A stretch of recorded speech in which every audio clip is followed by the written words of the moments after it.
welcome into an all-new episode of Panthers on Tap. I'm Curtis Rauen, joined by Ricky Raines and this new guy on our screen here. And it goes by Bryson. Bryson, good to see you back, sir. How you doing? I'm good, man. It feels good to be back. I feel like it's been a year since I got on here to talk some football. Exciting to talk about the offseason and what lies ahead with you guys, and always to hang out and drink some beer, man. I'm happy to be here. Ricky, how you doing? Repping the Hornets, the Bugs hat? Yeah, well, it's off season, so I figure I'd do my duty and show my support for all the rest of Charlotte's sports. I got Checkers hats I could be wearing, but the Bugs are playing tonight. They're losing right now. Kevin Durant having himself a night, but that's okay. I think it's like 11-point game. Bugs will be back. But I'm happy to be here. We got some stuff to talk about. We got some draft stuff. Always fun to talk Panthers ball. You kind of set the stage well, Curtis, on Twitter when you started talking about linebackers and all this stuff. So now I'm all jazzed up to talk about this stuff. Yeah. What's going on in Charlotte with all these pro athletes and car accidents and stuff? Don't worry about that, man. We don't really adhere to like street signs and shit over here on this side. If it says one way, that just means go. It's kind of like an all-time green light. So LaMelo Ball's okay, man. All right, well, we'll get to the chat here in a second. Actually, one of our chats already talking shit about me, but yeah, let's get into what we're drinking tonight. Bryson, what do you got? I'm excited to take the boring, not fun drinking title from Curtis tonight. I am drinking Michelob Ultra. It's the Olympic cans, at least. But yeah, I did not run out and get anything special tonight. I am just drinking the old Michelob. Interesting. I almost came on here with a couple of PBR lights because that's what I had left in the fridge. I wish you'd have done that. It's basically a lobe, but it actually has flavor of beer instead of just like a yeasty water, which is what a Michelob Ultra always reminds me of. I'll drink a lobe though. Don't get me wrong, not judging. I also did not go anywhere special. I still had some of these retired Cowboys from a couple of weeks ago. I still had some of them in the fridge, so I brought 2 of those back here with me, and that's all I got. So we're really banking this week on Curtis bringing the Thunder. Yeah, I ain't bringing anything. I got a variety back of Sam Adams a while back. So I got Cold Snap, some other kind, some Bavarian Blonde. You do know that this is why they talk shit to you in the chat, right? You know that this is why. I was going to go somewhere tonight to get something. I'm going to blame it on my son. He was acting up, so I came home right away. But here we are. Blaming it on the little buddy. Look at that. Dad of the year right there, ladies and gentlemen. I couldn't get beer because of my son. You'll get there one day, Jedi. But, now there's Carter. I knew he was going to say something. Miss Raines in here, as always. What up, Mom? She wrote us a novel tonight. She said, "Dear God, I'm seriously missing Panthers football. Tough schedule ahead, but we can do it. Keep pounding. Olympics are on an awesome distraction. Go USA, but not the same as a home game and a win at Bank of America Stadium. Go Panthers. I swear I bleed Panthers now and I always love you guys. So ready for another football season."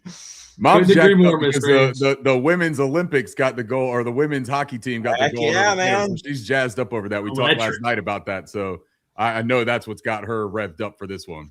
Good job. Yeah, Mom. I lost hope, and then they put in the sixth player on the rink, and that last 2 minutes was so exciting. Then obviously overtime, but just a fun game to watch. And the men's semifinals tomorrow? Is that right? I think so. Yeah, like 3:00 maybe. Chris Dillard, what's up, fellas? Appreciate you. What up, Chris? We also got to touch on this. We will. Congratulations to Luke Kuechly Hall of Fame. Ricky and I touched on that a couple of weeks back. We thought that was kind of going to be the case, as all signs were pointing that way. And, he gets it done. Hats off to 59. Had a very special, 9-year career. Could have went down and might go down as one of the best linebackers, if not the best linebacker ever to play the game. His his smarts on the field and just knowing what offenses we're going to do was just outstanding. Really cool that he got to go in with Drew Brees and Larry Fitzgerald, 2 guys that he played up against in many occasions. So just hats off to Luke Kuechly there. Anthony Pick, what's up? Appreciate you. Your mom is drinking Christmas beer, Fat Orange Cat Winter. Yeah, Fat Orange Cat. That's a cool brewery. That's their winter beer, I guess. The Christmas cats and all their stockings and shit like that. They make great IPAs though. If you're an IPA person, Fat Orange Cat is a really cool brewery. And also it's, pretty much Garfield, which is my favorite thing in the world. Jared's in here. Appreciate you tapping in. Keaton got a 3-hour drive ahead of me. Perfect way to spend it. Hey, I like that. That's awesome. Don't you put that evil on me 3-hour episode. Look at Bryson. He's already shaking his head. He's like, I wonder why I take these days off. Zachary, nice hat. A nice hat choice, Curtis. I might offend some people, though. I did that on purpose. I almost wore a Luke Combs shirt, but I'll just stick to the hat. Because I'm that petty. Excited free agency. Have a feeling this offseason. Appreciate you. Talon, fan of the year. What's up? Tap family, miss y'all last time. What up, Ant? What up, Talon? Tied up with the Super Bowl. Hey, it looked like you had a hell of a time, Talon, at the Super Bowl. Love the kicks that your dad made. Sounds like, and I'll talk to him. I don't know if he wants me to reveal what he was texting me about, but yeah, it's good to see you and that you have tapped in tonight. We got Nate in here as well. What's up, guys? Appreciate Carolina you. Nate, what up? There was one other thing I wanted to touch on quickly, and it escaped me. But Luke Kuechly, guys, I kind of talked about a little bit, but just your quick thoughts on him getting the Hall of Fame honor. I mean, it was extremely deserving. It wasn't the lengthy NFL career that I think many Panthers fans had hoped for, but during his time on the field, I would argue with anyone that the level of play that he had was the highest that we've seen at that position in a very, very long time, if not ever. Curtis, you touched on it, the smarts, the film watching, the football junkie that he was, and being able to predict plays and call out plays before they happened. At times it felt like he knew what the offense was doing before the offense knew what they were doing. Just in everyone's head, like flipped a switch on the field and was just a complete psycho. And then off the field, he's this nice, loving dude that everybody loves being around, but on the field, it's like you do not want to see him coming through your hole in a running lane. There you go. I think it's very deserving, and I was very happy that he got it. And I think there's just be a couple more coming up here soon for the Carolina Panthers in that Hall of Fame. Bryson heavy with the euphemisms early in this episode here. Don't want to see Luke coming through your hole. That's a good thing to say for anybody. But real quick, shout out Nate. Nate says he's drinking a Hot Fly lemon meringue pie sour. That sounds awesome, Nate. Hot Fly's cool place. Just went up there last weekend for the very first time. Cool bar, cool little brewery here in Charlotte. Bryce, is that the one we always pass? Yeah, probably over there in South End. It's off of Mint. Yeah. Yep. Okay.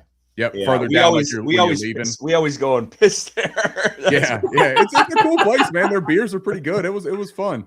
Keaton asked about the sneak peek on the dry bowl. Good segue into Luke. That's the draft guide that Keaton has coined, the dry bowl. I love that, by the way. It's hilarious. Yeah, Keaton, we're going to talk about some linebackers. And let's talk about Luke Kuechly, though, and how anytime that we are talking about a linebacker prospect, right, or a linebacker in the league now, he's like the gold standard. He's the bar that you talk about it. And you're like, anytime there's like a jumbo size guy, right? Peyton Wilson last year, you're like, yeah, man, he reminds me of Luke Kuechly. And he's a big Luke Kuechly fan. Dude, he's not Luke Kuechly because no one's Luke Kuechly. That's why he's a Hall of Famer. But it's so cool that the Panthers have that bar, have that benchmark, right? That everyone has to kind of judge their guys off of. It's like, you think of like Brian Urlacher before Luke Kuechly. These ultra cerebral, but then the athleticism that he coupled with that. I'm super happy that he made it. And I love being able to think like, obviously what we want more than anything is to get another Luke Kuechly, right? And there's some guys in this draft, the Sonny Styles, that gets talked about a little bit. Arvell Reese is getting a couple of people that talk about this is the best evaluation I've had since Luke Kuechly for a linebacker. So there's a lot of cool things that tie Luke back into this. But just for the sake of him getting in, hell yeah, Luke. I bet you're saying something good, but no one can hear it.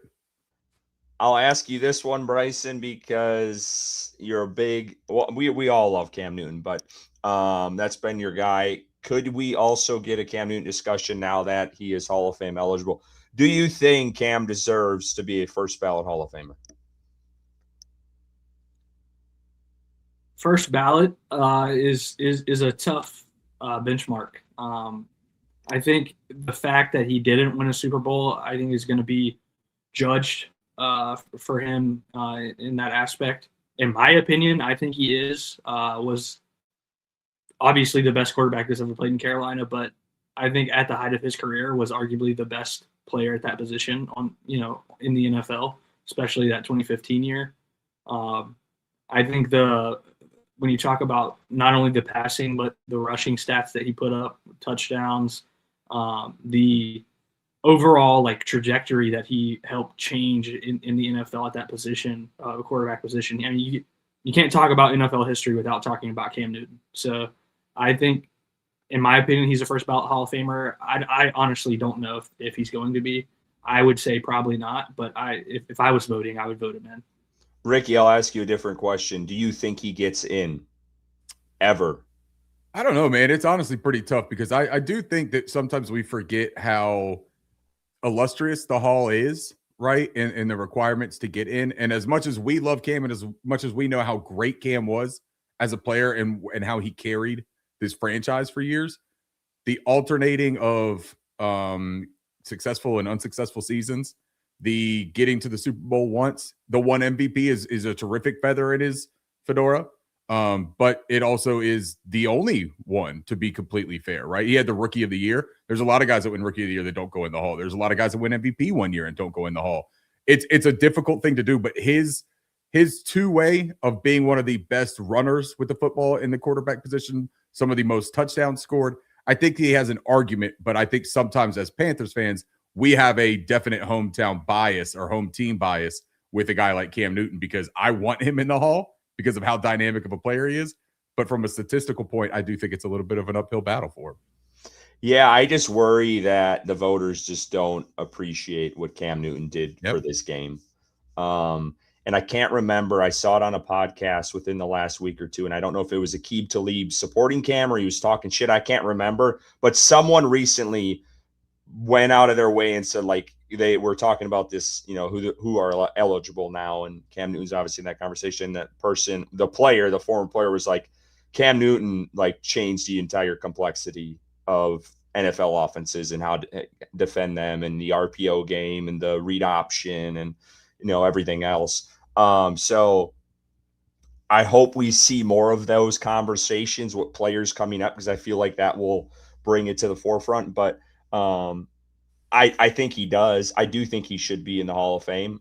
I don't know when that happens. I don't think it's first ballot, but I do think he's deserving, and that's trying to be as unbiased as possible because I do think he did a lot to change.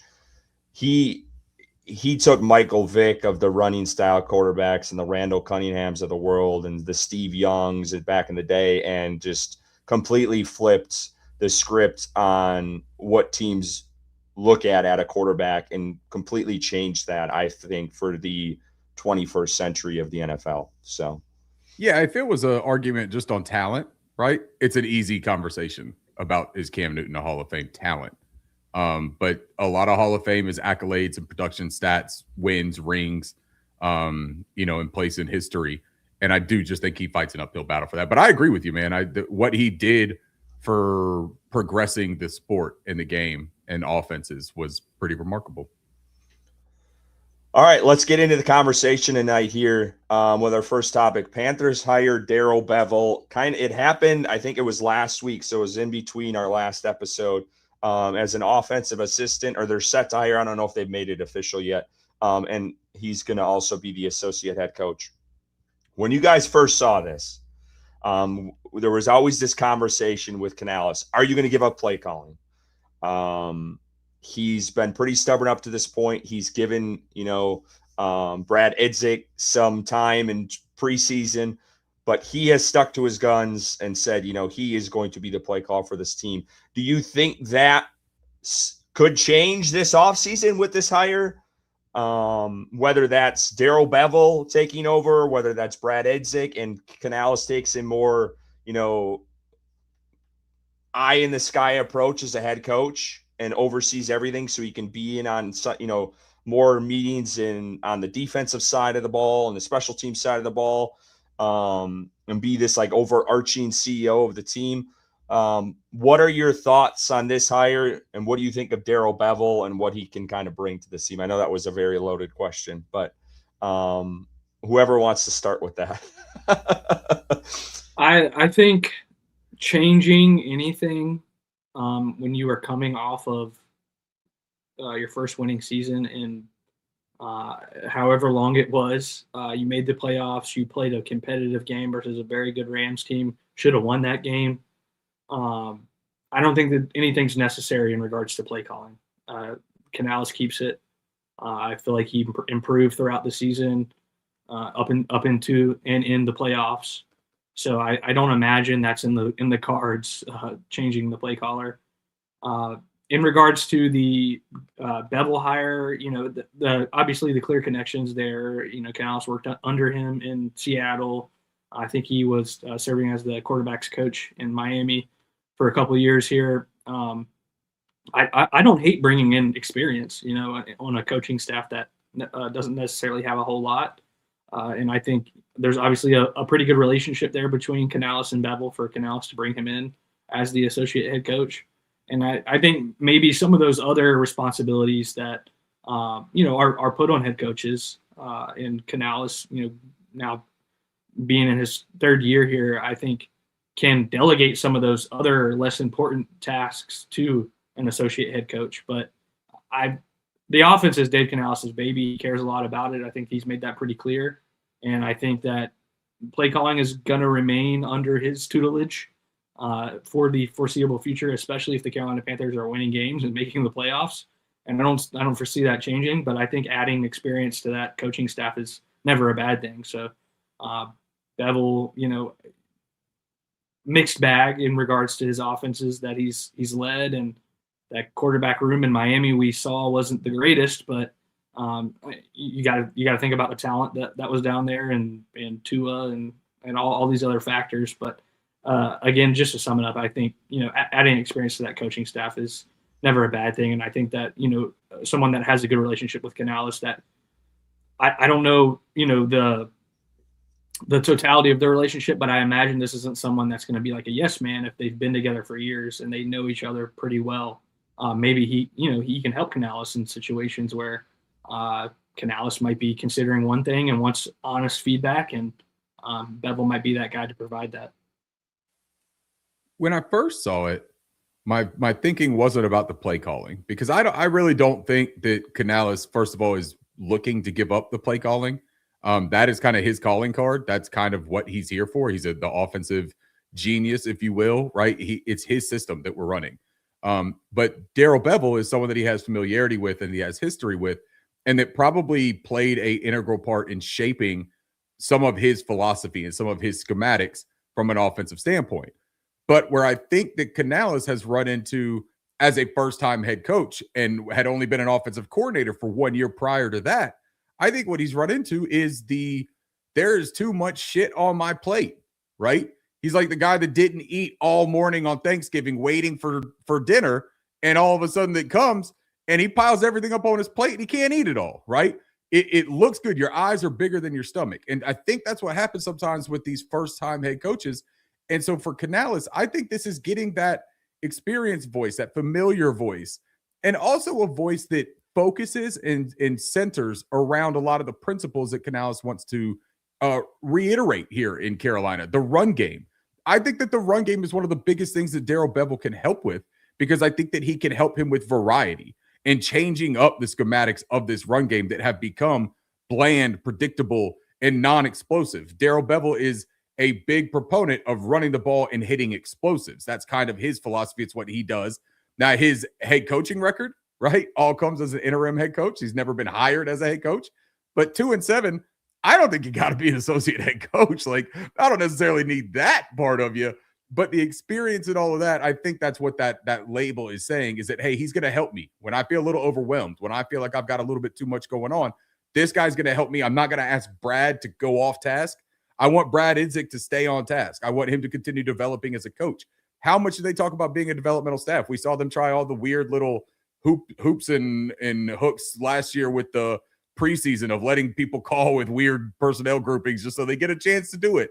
I don't think that they want to derail that path, but I think he knows that he needs a little bit of support to help him reach the next level as a head coach.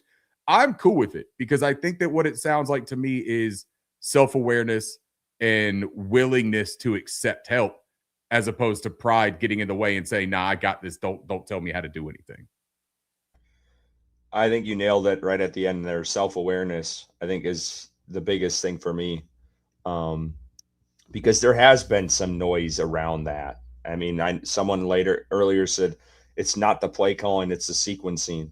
And we've brought that up on this show from time to time.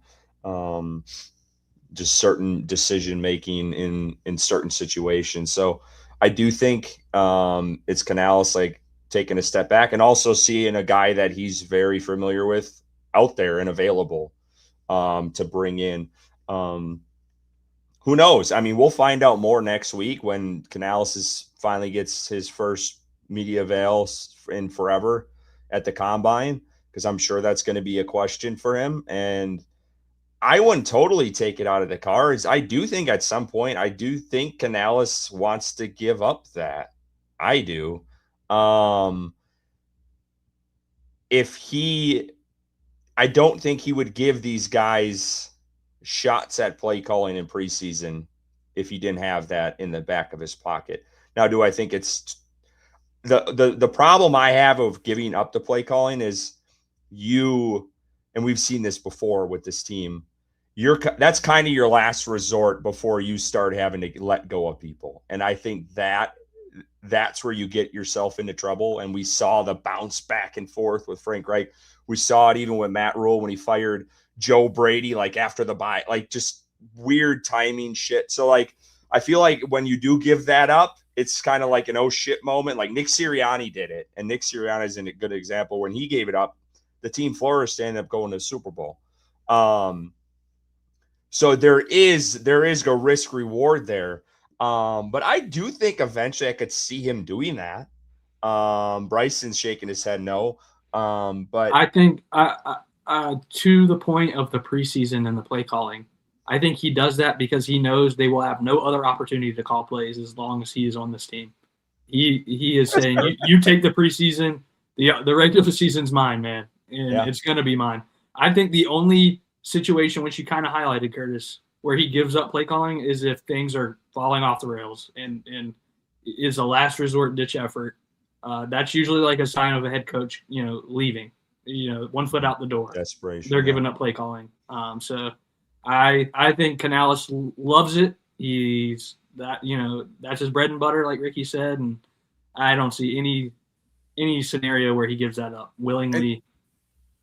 And you talked about Bryson. I think you brought up the Miami passing game because he was the quarterback's coach and pass game coordinator in Miami most recently. Yeah. And you talk about like it's disappointing or underwhelming or whatever. But at the same time, what that staff showed, first of all, he learned under Mike McDaniel too. Like I know Mike McDaniel is younger than him, right? But when you coach under a coach, you're going to learn something about the way that they're attacking defenses, the way that they want to build their offense. And what that entire staff showed is that with the limitations of Tua Tagovailoa, understanding the personnel that they did have around Tua and that offensive line and their run game, they were able to tailor a pretty precise approach that worked for that talent on that roster. And I do think that that is something that Canales has seemed like he is intent on trying to do here, but hasn't been entirely successful figuring out which buttons to press to get that combination opened, right? So I think that maybe having this different set of eyes, an experienced set of eyes, but yet familiar. So when they speak to each other, it's not having a complete outsider and stranger saying, hey, I don't think you're good at your job. Like, I don't think you should do this. Somebody else should do it, or somebody should do something different. I think this is more of like, hey, man, my uncle used to coach football. Like, I'd love to have him come and coach with me on the weekends, right? Like, just to have him come in and he can call me a dumbass, hit me on the back of the head, and I won't take offense to it. I'll actually listen. Is there any concern with this guy being the one who called the most idiotic play in Super Bowl history? Yeah, sure. But Pete Carroll also said that was on him. They also explained it well and said, hey, look, man, we don't approach any play calling situation saying we're going to throw an interception. They planned on running the ball again. You know, like, it's execution of that play. It sucks. It sucks that it happened. And yeah, it doesn't make me feel warm and fuzzy inside. You got a guy who's basically being blamed for one of the worst calls in a Super Bowl situational history. Yeah, that's not like comforting. I don't sit there and like read about that play before I go to bed at night. But I'm also not going to fault him for something in 2013 and say, hey, you can never learn from mistakes, right? Yeah, I bet it doesn't happen again. Hell no. Well, all right. Canales had a very similar play last year when he threw Bryce Young at the 1 yard line at that Monday Night Football game. Maybe that's the real reason he brings him in. He's like, hey, I'm going to bring in somebody even worse. I'm going to remind everybody. Anytime I get criticized, I'm like, yeah, but do you remember what Daryl did back in the Super Bowl of 2013? Guys, it can be worse. Let's get to the super chat. I'm sorry. Here we go. $4.99 Carter. We need to talk about that mock draft. No Hawkeyes is bullshit. I blame Curtis and Ricky. Passing up Logan Jones for Pat Coogan was bad. I even gave money. Carter saying he ain't get his super chat money worth for that mock draft that you and I did last time. Hey, I'll tell you what. We did get some good reviews on Twitter about that mock draft. I was very much for Logan Jones, by the way, Carter. Logan Jones was the center that I would have went with over Pat Coogan. There was a couple stragglers that like looked at our mock, was like, "What the hell are you guys doing?" But I was actually shocked, to be honest with you, with the sport. But that doesn't say anything. I just had to throw that out there because I know once we got off, you're like, we don't know how this is going to go online. I don't have that mock draft offhandy, Carter. When did we take? Was Coogan the third rounder that we took? Nah, he was like fifth or something like that, I think. Okay. Yeah, I don't even remember. Oh, we took the wideout in the third round. That's right. All right, we'll get in. Here's Jared piggybacking off of that. Just says, Rick, you could talk about this later or in the DMs. But what do you think of Jones and Coogan? I'm a big Logan Jones fan. I was in 2024 in the pre-draft cycle last year. I remember somebody asking me before the offseason began last year if there were any centers that I had my eye on. And it was Jake Majors, Logan Jones, and I want to say a couple other guys that ended up getting drafted. But Logan has been one of my favorites in the college ranks. And I think that if his value is really where these mock simulators say they are, in that like 5th to 6th range, man, sign me up. Like literally pencil it in right now. That's a value pick that I'll take because he's going to be like 24 years old, I think, 24, 25 years old. So he's going to be an older rookie. That's literally the same age as Tyler Linderbaum, another former Iowa Hawkeye who's going to be a free agent. But Linderbaum will cost you $17 million a year.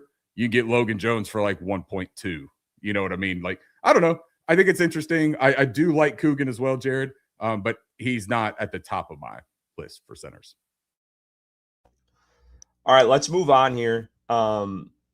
And let's move to some free agency talk for a minute. Bradley Chubb, it's been widely reported that he's going to be released by the Dolphins or has been already. Don't quote me on that. Has he been released yet, or is that's going to happen? I thought it was planned, but okay, yeah, it's set to happen. So Bradley Chubb, Dolphins are basically cleaning house with their new regime. They got rid of Tyreek Hill and a couple other guys. They're looking to trade maybe Minka Fitzpatrick, a guy that we talked about last year in free agency, who they just signed. But Bradley Chubb, let's talk about him for a minute.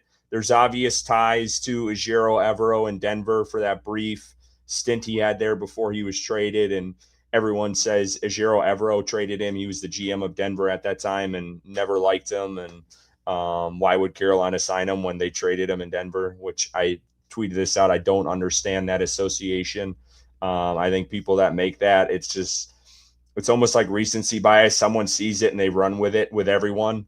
And I don't agree with that at all.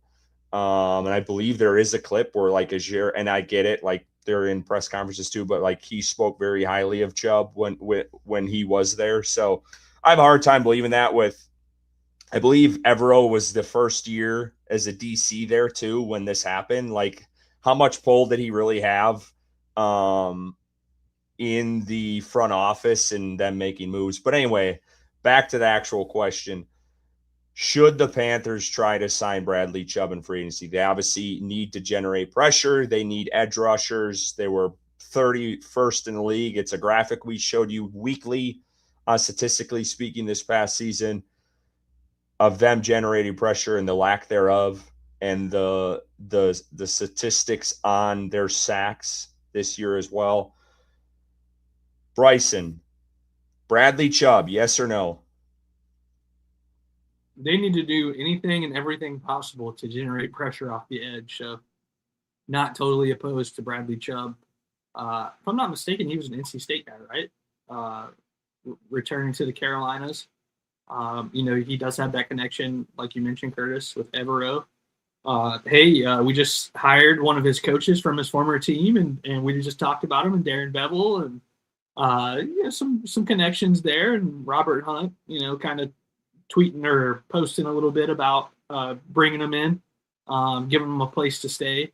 I think, I wouldn't be mad about it. Obviously, the right price. I don't think this is a top-end earning edge rusher at this point in his career. But I would say at the right price, definitely open to bringing him in and helping on that defensive line that desperately needs it. I think you'd be silly not to at least entertain the idea. I don't hate the idea of Bradley Chubb. I'll say that. There are other players I would prefer. And I just don't know that we're in a position right now. So look, when you talk about that edge room, right, you've got Princely Umamiel and Nick Scorton. You know that they're going to be involved. Pat Jones is going to be back. He's involved, right? Outside of that, you need maybe two more players, two, three. You carry 5 or 6 throughout the season, usually 5. One of them has got to be an impact player, whether it is an early round draft pick or a free agent addition that is legitimate. The other one I think just needs to be a really good rotational player.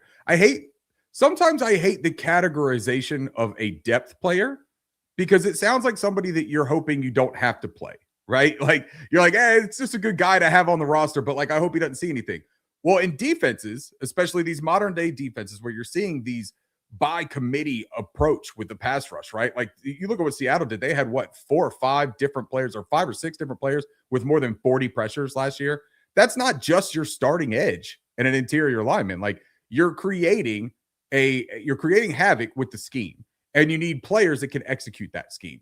So when I look at Bradley Chubb, I'm like, well, how much is he going to give me, right? And how much time is he taking away from somebody else? I think when you look at a guy like Arnold Ebiketie, who's going to be much cheaper, who I think is younger and has all of the physical tools that would work really well in this scheme, flashes the pass rush ability. Then you got the higher end guys, right? Like a Owe or Boye Mafe. I think that either one of those two, they're going to cost you more money. But dude, spend the money. Like we've been so bad at this for 2 consecutive years. Spend the money. They've got to do something legitimate on this. And I'm just not completely certain that Bradley Chubb is that big time move, and he's not the rotational guy. He's going to want to play somewhere else. So I think that for me, I'm aiming higher than Bradley Chubb this year in free agency. Yeah, I think I'm aiming higher, but if they spend big at, let's say, like the linebacker position, and this is your consolation prize, I'm all for it because they got to add. I'm with Bryson. They need to add to this room any way they can, and they need to get pressure. It's just that simple. So that's kind of where I'm at as the short answer.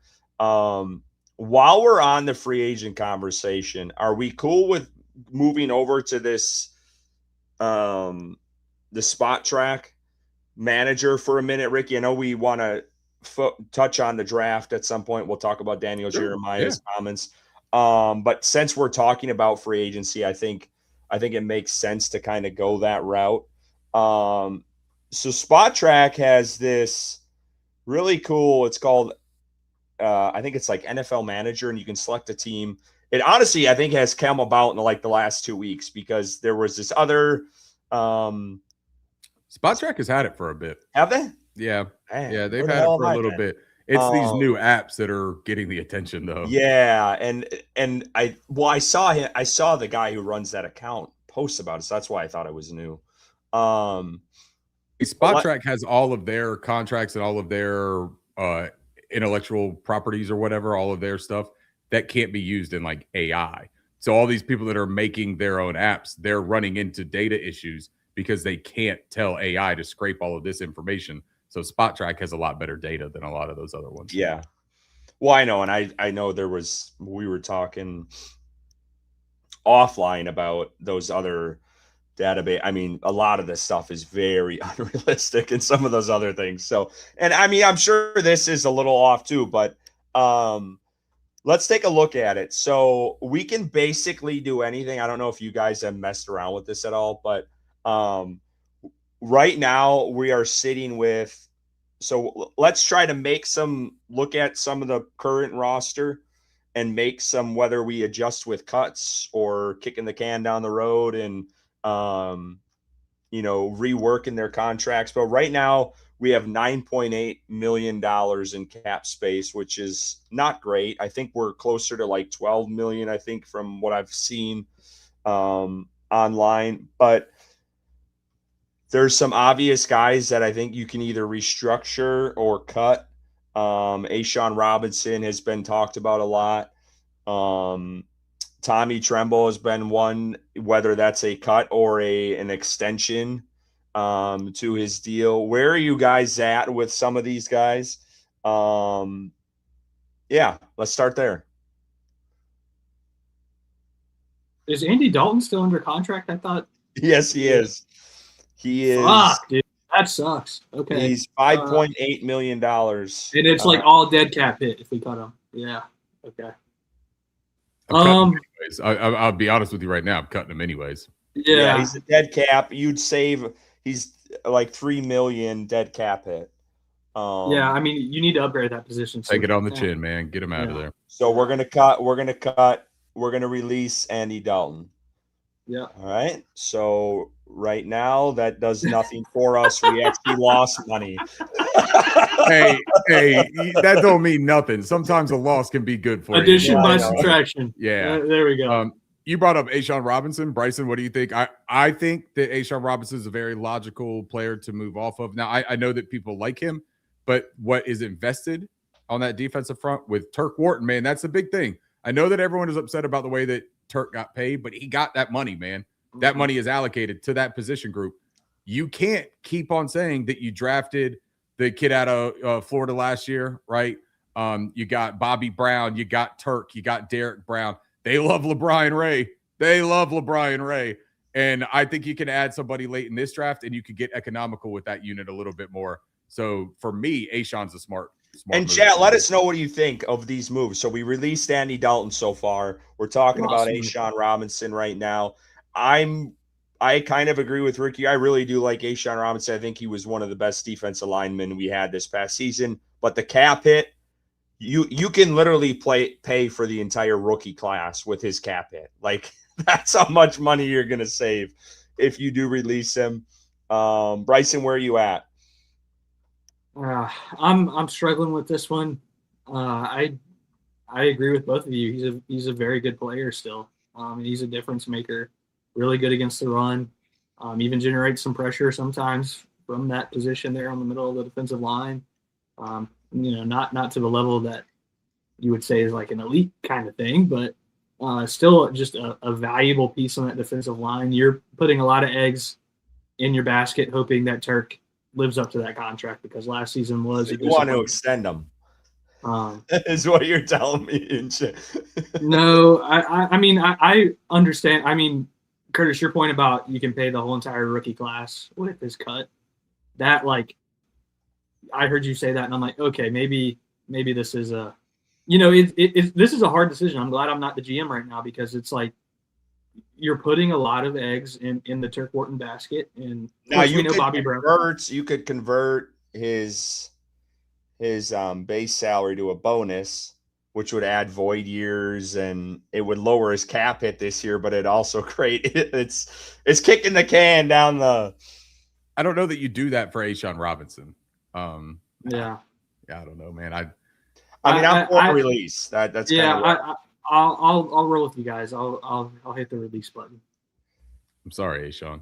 So we release him. We just gained 8.8 million. So we're at 18 million now instead of 9. So we pretty much doubled our cap space.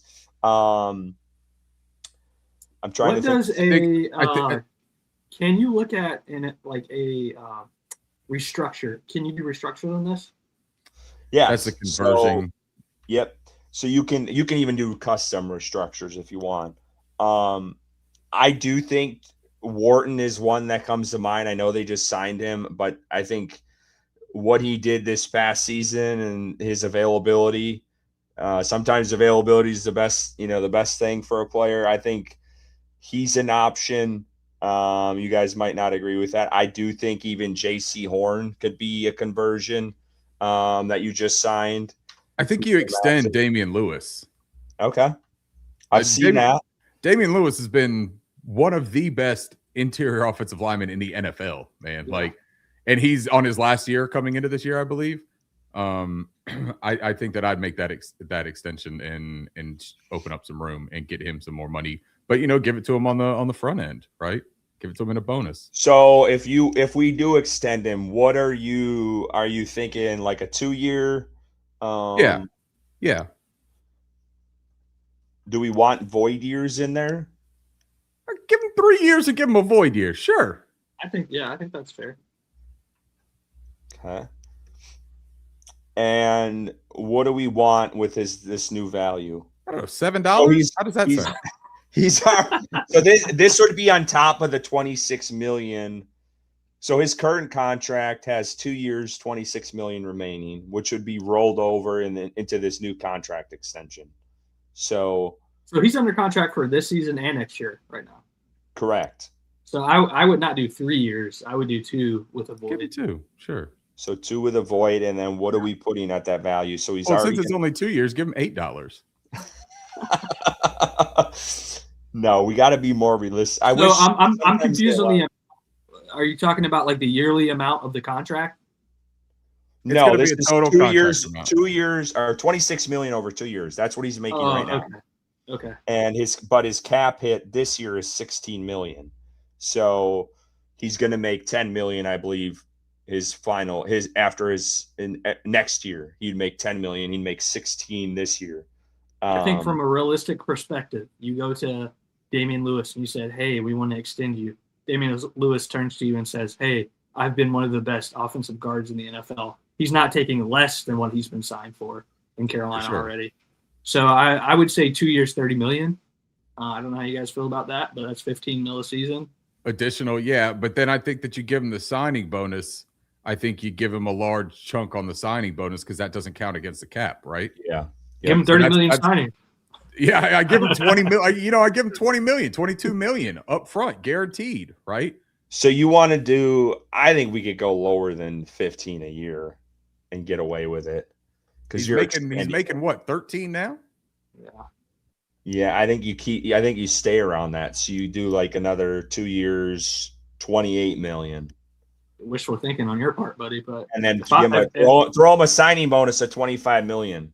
If I'm his agent, I'm saying screw the Carolina Panthers. I'm gonna go take my talent somewhere else. Well, put those numbers in your sweet little calculator here and see what happens. I'll be completely honest though. Salary cap stuff is not my forte. This is way too big brain for me. So right now, his new cap hit. So with this contract, we give him 2 years with a void year, 28 million, $22 million signing bonus. And his cap hit for 2026 would go from 16.7 million down to 9 million. So we'd free up cap space there. Plus we'd extend them. That's pretty sweet. Yeah. Let's just roll with that. Let's just do it. All right. So now we're at 26 million on the cap that we've gained. And we also just extended. We have him now through 2028. Damian Lewis, if I'm understanding this correctly. Did y'all see Edgar's comment here too? Said this 2 minutes ago, and this is important. I just closed out of it so that I could look at this. He says, correct me if I'm wrong. By the way, hi, Edgar. Correct me if I'm wrong. They could do extensions and restructures later. So if they catch a big free agent, they free up the space then. Don't want the cap space with nothing to show for it. We got cap space from it. If that's well, no. He's saying he doesn't want to do the extension if there's no need for that cap space, essentially. Gotcha. He doesn't want to just give the... I think there will be, because you got to factor in $26 million, and I think 10 to 12 million is the rookie class. So you're only playing with, 14 right now of free cap space. I think that they technically can, Edgar, from my understanding. I think that there's not like a set time frame. It's not necessarily like free agent negotiating period where like there's a start and stop on that. But I think that for our purposes, I think. Right. But I think that the point would be to free up that money to show it pending free agents, hey, we're going to make a serious run. Like, we have this money. This is what we have open when they talk to their agent. And I'm sure that there's backdoor conversations, where they could be had as well, where it's say, look, they've got things planned. They're going to do some different things, maneuvering to open up space. But I mean, we should have tried for the cookout tray and the Bojangles Bowberry. I said $7 and $8. That's exactly what a cookout tray and a Bowberry is. Y'all didn't want to do that. Y'all kept saying, "Oh, it's so good. Give them millions." I said $7 or $8. So you mentioned Damian Lewis. I've seen in the chat Derek Brown is a possible restructure. I'd like Robert Hunt. JC Horn. Is there anyone in here you guys would be willing to restructure at this point to free up some more cap space? I don't think we have a ton yet still. I would say either JC Horn or Robert Hunt would be my top two. Did they ever do a restructure with There's Taylor been Moton? rumblings on the Twitter as of these last couple days, and I'm just throwing this out there because I know someone in here, at least, actually, you both probably will have something to say about it, but there's been rumblings about Tommy Tremble. I don't know how you guys feel about that, whether that's an extension or a cut, but he takes $8 million of the cap. That would free up about $2 million in dead money with a cut from Tommy Tremble, and you'd save about $6 million. But anyway, that's another option. I just thought I'd spice it up here a little bit. I personally wouldn't cut Tommy Tremble, and I wouldn't extend him either, because I just don't necessarily know that I want him in my plans for that much longer. And I don't really want to kick the can down the road for a player like Tommy Tremble. But I'll touch real quickly on the player aspect of that. I get it, man. $6 million cap saving, it's appealing, right? We just got rid of Ashawn Robinson, who's a much more impactful player. So I understand, like, hey, you can lose Tommy Tremble, you're fine. But if you lose Tommy Tremble, what are you left with? Let's start there. You're left with Mitch Evans and you're left with JT Sanders. One of those guys I have seen. And then you sign Isaiah Likely in free agency. I'm cool. Let's go get Isaiah Likely. But if you have Isaiah Likely and you keep JT Sanders, let's say Mitch Evans gets hurt, you're going to run Isaiah Likely and JT Sanders out in 12 personnel or 13 personnel when Dave Canales is Mitchell Evans not being hurt. And he's looking to amplify and fortify this run game, and you cut Tommy Tremble. I don't know, man. I'm out on that, I think. I honestly think Tommy Tremble is a fine tight end too. You bring in an Isaiah Likely and you let him run with Tommy Tremble, I like that pairing. I don't like JT Sanders and just about anyone else. Wow, I like Mitchell Evans and Isaiah Likely. I think that's a nice pairing too, and it's cheaper. I like Mitch fine. He's fine. But no, let's talk about some of these restructures from the top guys. So we got Derek Brown, Robert Hunt, JC Horn. Even you could look at, someone mentioned Trayvon Merrick. All three of those guys, even Taylor Moton, all 5 of those guys are 20+ mil cap hits. So I think Derek Brown could be a possibility. Yeah. Is any one of those guys popping out to y'all? I would say the safest of those 5 would be Derek Brown or JC Horn. Looking at Robert Hunt's age, because they're not going anywhere. Let's be history. realistic. They're not going anywhere. They're just Trayvon Merrick would probably be, but I think someone that signed a new contract in Derek Brown, someone that signed a new contract in Trayvon Merrick. I know JC is, his contract relatively new as well. I'm not sure how willing or unwilling. I'm kind of in the same boat as Ricky. Like, does a restructure of a contract, are they losing money on the front end and gaining on the back end, or are they gaining it on the front end and losing it on the, or are they just staying the same and just getting their money at a different point in time? Like, I'm not 100% sure on that. So I'm not a cap expert, but I'm just looking at it. So like, yeah, if they convert it and add more of a bonus to, like, let's say Derek Brown, and then you add 2 void years onto the back end, you're going from a cap hit of 24.5 mil down to 11 million. So you're gaining almost 15 mil with a conversion, adding a bonus in there. You can extend him, which if you extend him, that would, we just did that. You saw that, like that. Panthers Mo, you get it, Mo. I think we got 3 guys drinking beers trying to figure out money. I think Panther Bo just appropriately named this episode of Panthers on Tap. It's called "Thank God We Got Tillis," and not these 3 bumbling fools who just keep looking at everything and being like, "Well, would he eat Bojangles and $1 million? Like, would that work for us?" What if we put JC Horn in a small conference room, sat him down, and played the 3 or 4 plays last season that made a really bad impact on our team, and said, "Look, we still love you and we still want you to have a lot of our money, but we want it to be more team friendly." Do you think Chris that he would say, is your father? Off number 8 and his brother. Yeah, I know. We would get tweets everywhere and be like, what do you say about a conference room? 8 don't go in conference rooms. I'm sorry. But either way, I think that you look at a JC Horn or Derek Brown, and I think that's fair too, right? Derek Brown got his bag. Derek Brown performed really terrifically last season too, though. Mm-hmm. So that's a tougher conversation. Robert Hunt, man, the only reason that I think that could work too is he's coming off the injury. Don't know how that's going to work. So you could go to him. One. Yeah, you could go to Robert Hunt and just say, "Hey, look, Rob, like you're still a part of our plans. We still have utmost faith in you, but like you're getting hit with a grip of money on our cap. Like let's make this make sense for both of us, right? Like let's take a little bit of the pressure off of you being a $24 million player next year. Because if you're not outstanding next season, you're not 100% ready to rock at the beginning of it. You're going to get hammered, bro. Like let's make you a $14 million player. So let's convert him because I agree with you. Coming off of the injury, I think Derek Brown, JC Horn performed really well. This is a guy you sit him down. Hey, your availability wasn't great this past season.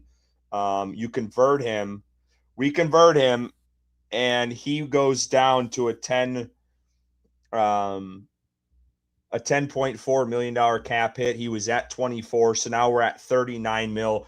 Are you guys comfortable staying probably there? Because realistically, they're not going to make too many, I don't think, conversions and kicking the can and all this. They're not going to do that, and I kind of want to try to keep this realistic. I mean, we can convert all these guys and get whoever the hell we wanted, but I think you don't go too crazy with it because I don't think that's. There's one more thing. There's one more thing that I think we got to think about here, and that is the number 13 listed player on this roster. Mike Jackson, an extension. You're right. Mike Jackson, an extension, and Mike Jackson, a pay raise because he was fantastic. And if I'm his agent or if I'm him, I'm coming to the Carolina Panthers and I'm saying, you saw me play last year. I was arguably the best corner on this team. I need more money now. So I'd offer him the money and the Bojangles, to be honest. Like whatever he wants, and he gets the big about that. So right now. So this is what I like about when you do some of these extensions. So if we do an extension, they actually do a market value extension based off of like realistically. So right now, if we would extend him, we could extend him for 3 years for $40 million, and his new cap hit would go down. His new cap hit would actually go down this year from 7.8 to 4.2. So you'd save about 3 and you'd extend him and give a guy who you traded for, got him very cheap last year. What was it? 2 years, 12 million or 2 years, 10 million. It was stupid cheap this past season. Well, and let's think about this from a coaching standpoint, right? Ivero is still here. We're going to have him for this year. We know that he has done solid work. And you can customize it. We can customize it too. Right. But then even if Ivero gets his head coaching gig next year, right? If he doesn't, he's here again. We know that he renewed his contract. So we would have at least 2 years of Ivero and Mike Jack. But if not, if it's Chris Cooley, if you get to hire that internal candidate that they are very high on, Chris Cooley has been working hands-on with the secondary. He could be playing a huge part. He could be a big Mike Jack fan. That contract would make sense for the trajectory of the franchise as well. So like, I'm not opposed to locking down those two boundary corner or the field of the boundary corners. I'm not opposed to locking down your outside two starters. And Mike Jack has been available. Then you got a guy like Corey Thornton in the background. We all forget about him because he got injured, but he's in the background who has a little bit of inside out flexibility as well. They're going to draft somebody in that secondary, whether it's safety, nickel, both. They are going to make some upgrades in that secondary as well. So yeah, I think that the Mike Jack extension makes a ton of sense. Do we want to go with market value, or do we want to tinker with it? No, give him market value. But can you add anything you can once you click on it. The market value one is it's a set thing. If we do the extension customize, we can add bonuses. Gotcha. Well, chat, just do us a favor, and always when we look at this afterwards, have a little asterisk that's shaped like a Bojangles biscuit. So we'll extend him. Actually, we can add. I was just joking. I only wanted to add a biscuit. Okay. So we'll sign the extension. So now we have Mike Jack. Oh, yeah. Chris Dillard said cut Zavala. Do that Andy Dalton thing to Chandler Zavala. I don't care what happens. Also, I would like to look at Nick Scott and see what that cap hit He's a free agent. Oh, okay. Yeah. We're free. Nick Scott can come back. That's a conversation I wanted to have. Bryson, we didn't talk about this guy much most of this season after those first couple of games. I gave him props, right? I gave him props. I said I wouldn't mind bringing him back and then getting someone in the draft, which I'm sure Ricky will talk about later. I think Nick Scott had a bounce back year. I thought he was suitable for what he was asked to do. And if you add pressure up front, I think he's done enough to be he was okay, really good depth piece, honestly. I think he'd be a really nice backup. And I think that he was a very solid starter, but I think he'd be a really high quality backup and special teams player. And I'm sure chat's got something to say about that because that's been a hot topic on Twitter. I'm with Jared. We could do a Chick-fil-A biscuit if we need to do a compromise, if we don't want to stretch out for the Bojang. I don't see. Oh, Zavala's here. We want to cut Zavala? We can. Yes, just cut him, please. All right. So we'll release for Zavala. The good of my mental health. His dead hit is 190,000. Cool. It's perfect. It's perfect. All right. After this, we're done. What are we looking at cap wise?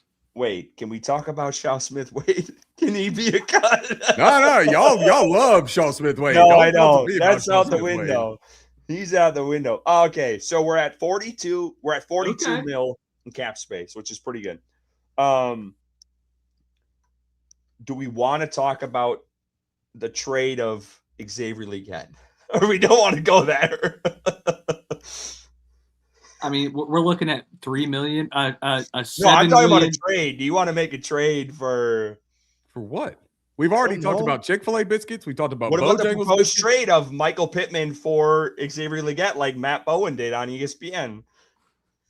Straight up.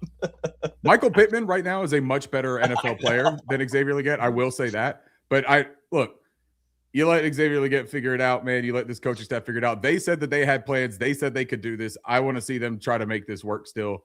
But you know what? If you guys want to get rid of him, I'm not going to cry a river. I'm not going to put on. I just wanted to float out there because I know that's been a topic of conversation. All right, let's look at free agents here.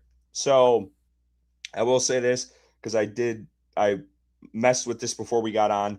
They, for some reason, do not have Bradley Chubb in here because it hasn't happened as a free agent. So process, that is not an option for us unless we want to trade for him. So I'm just throwing that out there. So let's look at free agents. So obviously we know linebacker is probably a key position. We also have to consider Ike Ekwonu's injury. So we don't have a left tackle currently because Yosh is a free agent. Brady Christensen's coming off an injury. I believe he's a free agent. They signed a 1-year deal with him. Cade Mays isn't signed yet. We don't have Nick Scott. And then we also need edge linebacker. We know all the other positions. So let's kind of go through that.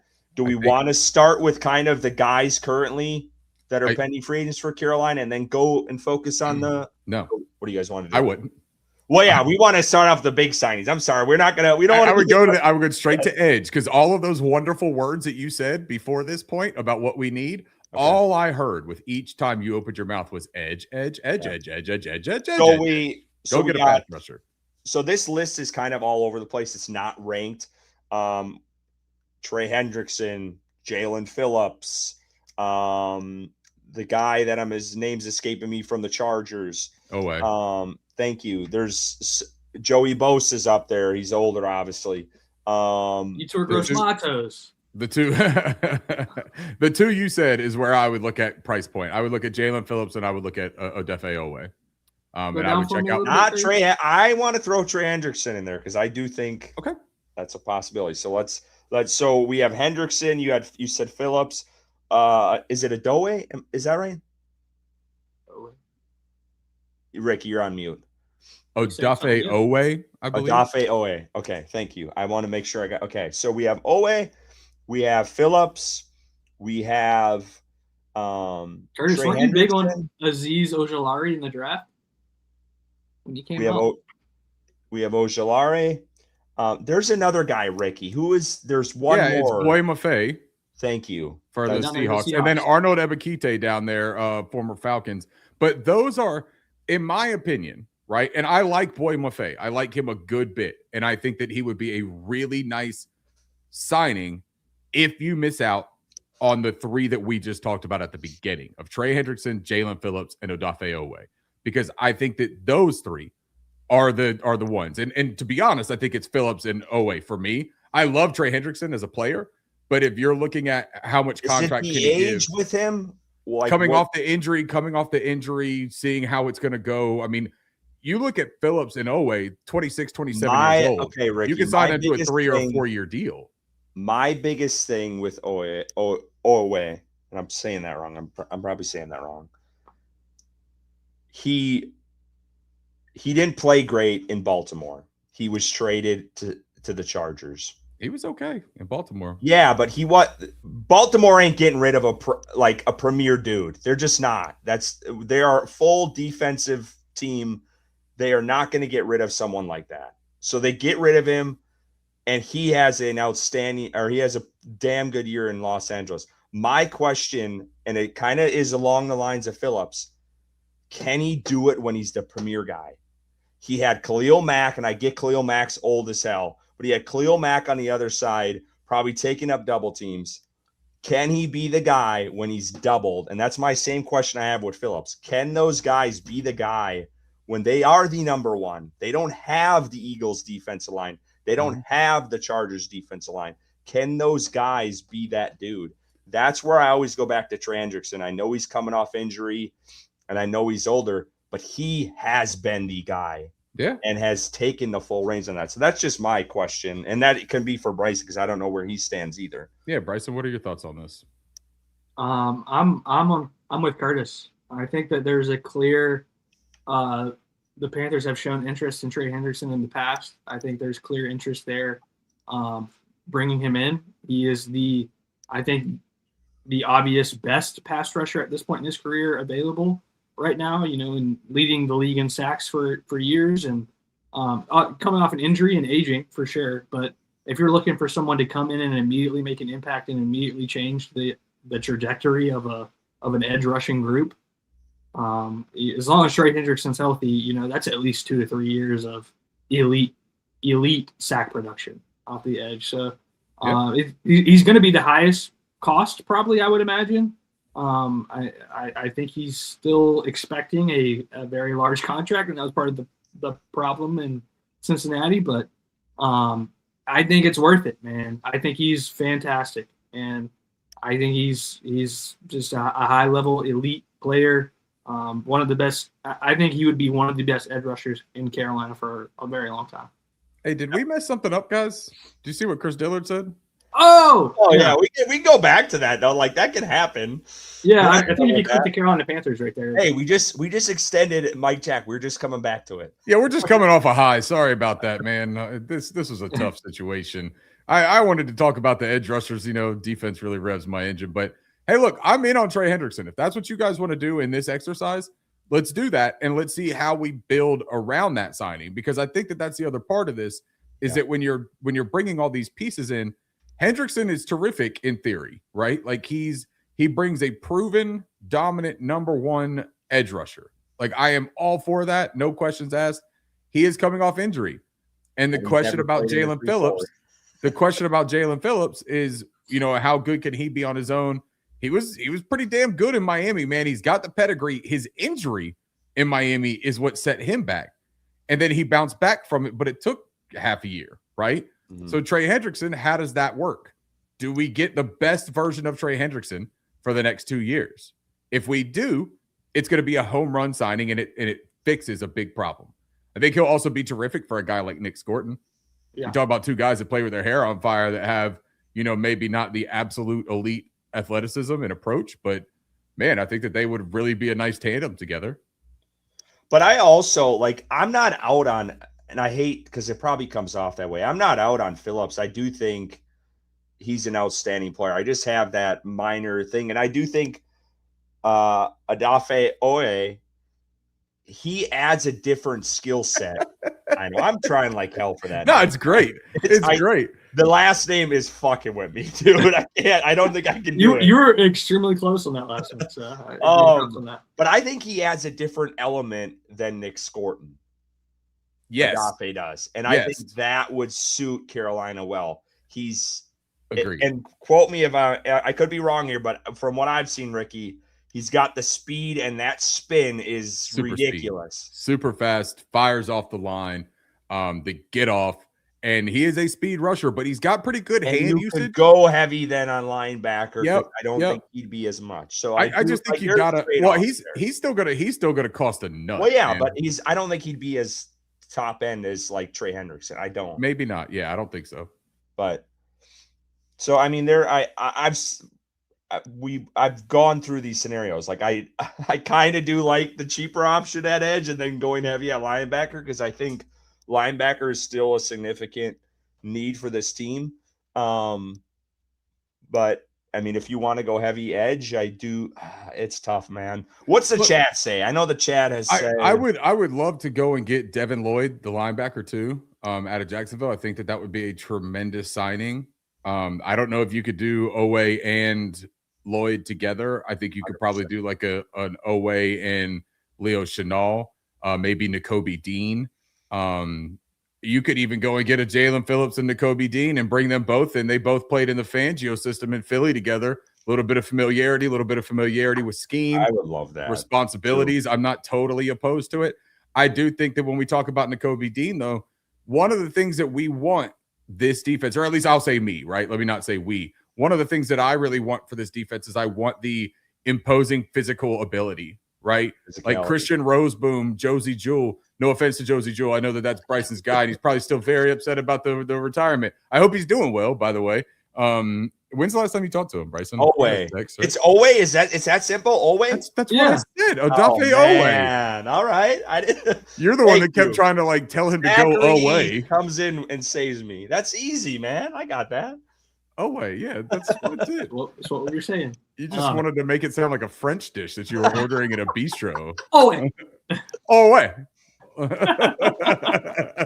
You're yelling at a dog. I'm not opposed. You guys mentioned it. I like the idea of Jalen Phillips will be my second behind Trey Hendrickson. I think he's extremely talented, and I don't have the same worry about him being the guy and struggling that Curtis does. I know he says it's a little bit, but I don't really necessarily have that concern for him. But I kind of like the idea of Phillips and Nakobe Dean coming in together from Philadelphia. I understand Trey Hendrickson being the best, and I talked about that at the top, but that is going to extremely limit your options at linebacker because he's going to take up a lot of that $42 million. Who is that you said? Sorry, I was looking at the comment. Trey Hendrickson taking up most of the cap, but I was saying Jalen Phillips would be my second, and then possibly looking at Nakobe Dean or a Leo Chenal. Ricky, who is your top? So Bryson is Phillips second. I kind of agree. I would probably go Phillips second. Who is your top guy if you had to rank them out of the three we were talking about? I think I'd probably go Jalen Phillips, and then I would go Owe, and then I would go Hendrickson personally. Okay. So do we want to make an offer to Phillips? It feels like the three of us can feel better about Jalen Phillips and can come to an agreement that, hey, this is a proven guy but maybe there's still a little bit more proving that he could be the guy all the time. But we all feel like he's pretty damn good, right? Oh, here we go. Oh, guys, let's talk about Jadeveon Clowney. What do you guys think about him? So we can do the. Need to make room for DJ Wanham. There's no room for Jadeveon Clowney. Do we want to be realistic about this? So we can sign market value Phillips 3 years, $52 million. I think Carolina still has a tax about this team, and where they have to sign guys a little bit more than what they would like. We can take the market value if we want, but I'm just telling you, like, this ain't your father's Carolina Panthers. There's no more tax to come to Carolina, baby. They're playing with Bryce Young.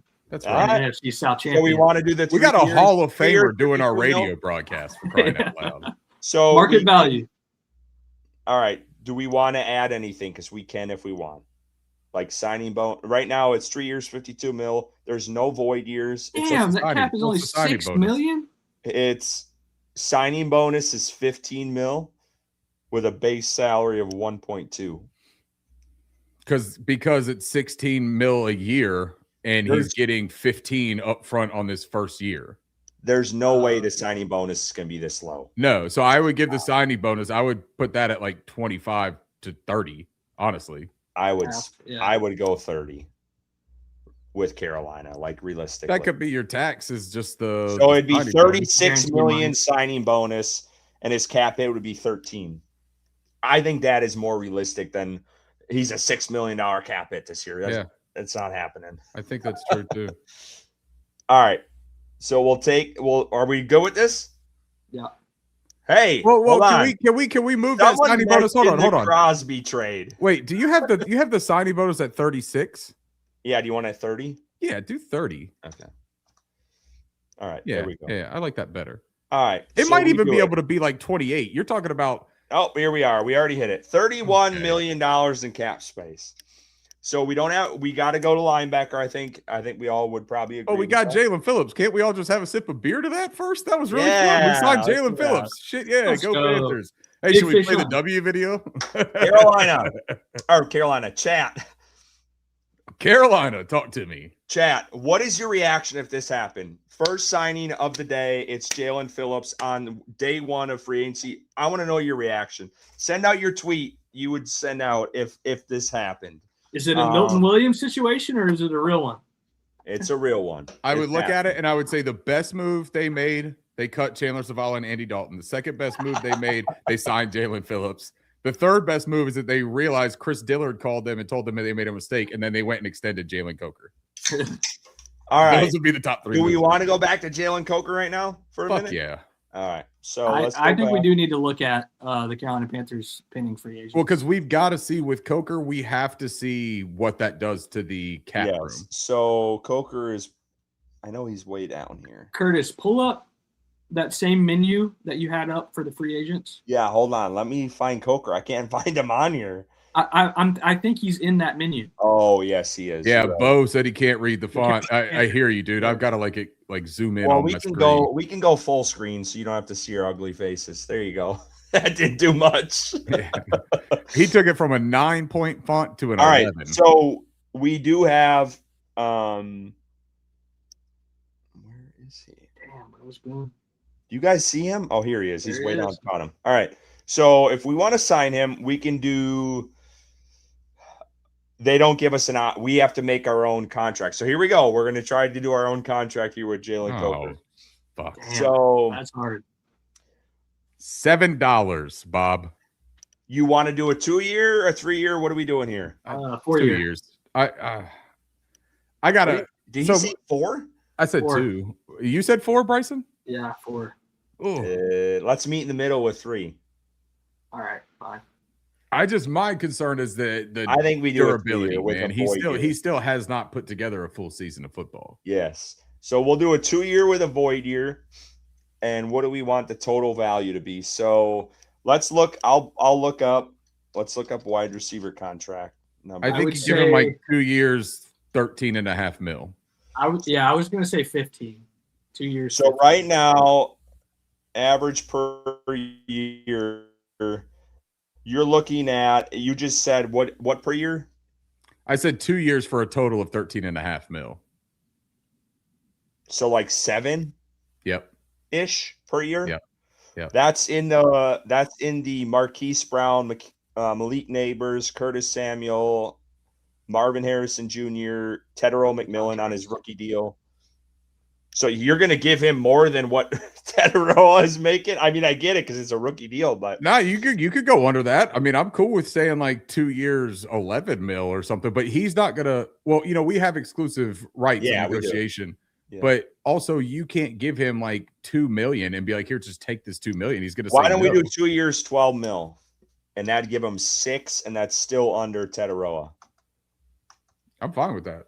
And then what would be his signing bonus? 4 million? 4? Yeah. Yeah. 3 mil? 3 mil? We'll do 3 million. 3 million is 25%. We'll do 4. Here we go. All right. Are you good with that, Bryson? 2 years, 12 million with a void year and $4 million signing bonus. Chat, what do you think of that? Numbers going up in 2 years. 2 years, 12 million, $4 million signing bonus for Jalen Coker. We have the exclusive rights. He is locked in with Carolina. What if you did 3? What does 3 years do to it? To the cap hit? Yeah, I'm just trying to think of when these next contracts are going to come up and how many are we stacking on top of each other. 3 mil is, I don't know what it was before. It's 1. Well, no. I meant 3 years on the deal. For 12 million? If you do 5 to 6 million per year, if you did a 3 year for 15.5. 15.5, okay. Or 16 mil. So 15 15.8. 15.9. That's 5.3 mil a year. 3 years is at 15 anything. I think it's too low. So let's do 16. Sure, go for it. All right, so 16 with a $3 million signing bonus. Give him $5 million now. He's 3 years, right? Maybe. Yeah, I think 5's good. Chat, how y'all feeling about all this? So we give Jalen Coker a 3-year deal with a void year at $16 million with a $5 million signing bonus. Send it in. All right. See here, Talon is saying. Talon, did you see Talon saying? He says, just give Coker the 1 year minimum, give him the bag next year. We have the luxury of his exclusive rights deal. It's under 1 million. Yeah, it's too late. And it makes sense that you would be able to do that, but then you run the risk. I think realistically they're not going to do that. I don't think they're going to do that either. Carolina I think they're trying to get ahead of it now. Then Stan Morgan to reward players that are doing well. And I just don't see that happening. Well, I think they can get ahead of it too. God forbid Jalen Coker come out and play 14 games next year and ball out.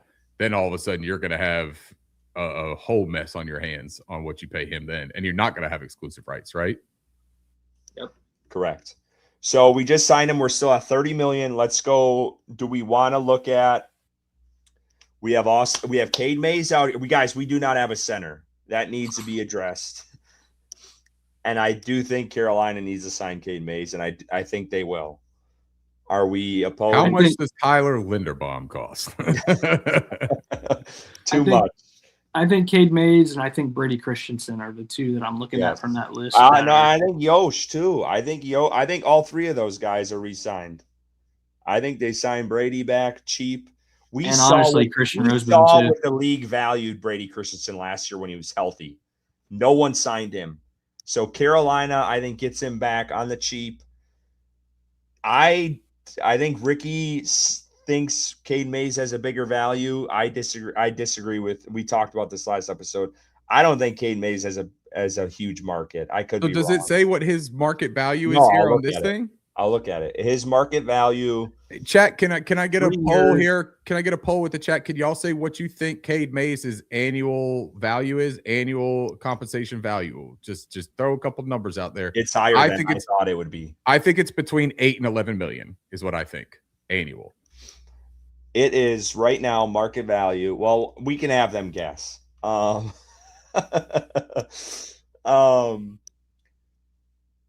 We have Corbett. I'm just kidding. That probably will happen. I think Canales loves Corbett. No, I don't think Corbett comes back. But can't do it. We didn't have any guesses from the chat. But right now, market value for Cade Mays is 3 years, 36 mil. Oh, motherfucker. That sounds a whole lot like what I said. Way up. I mean, that's 12 million a year. I don't know that I'm paying that for Cade Mays, man. I'm sorry. I just don't know And that I can do that. I don't think that's going to be the value on him. I don't. I think I would rather go down there and I would rather grab Tyler Linderbaum for 3 years for 58. No, I'm serious. Listen. Said bye. Yeah, listen. I literally think that I would rather go and get Tyler Linderbaum for 3 years for $55 million and pay extra money. No, I think you pay him. I think you go 3 years, $30 million, and see what and I think you can get away with that.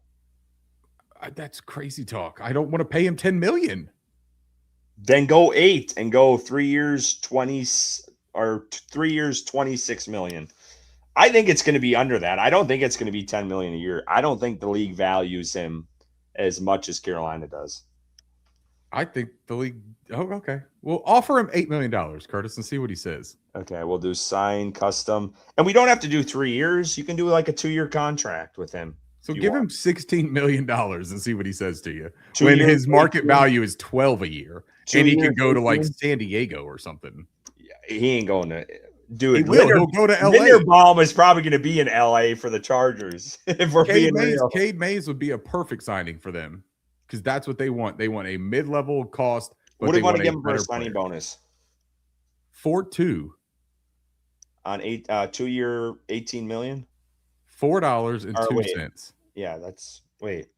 No, we want to do 2 years. We're giving him more than 2 years, $16 million. Let's try that. Yeah, offer it. He's gonna say no. And you want to do $4 million on the signing? No, I don't. I don't want to fucking sign him. Why not? It's gonna be cheap. It's not gonna be cheap. Yeah, Curtis is over and he's like, dude, I talked to him. It's gonna be like $7 so we're gonna every do Wednesday, 2 years, direct deposit. 2 years, $16 million, $3.4 million signing bonus. Actually, well, let's go lower than that. Let's go like 2.2 on the signing bonus. It was me and Johnny Hopkins, and we were blazing that shit up every day. All right, so it's cap it. Here we go. Let's see if this works.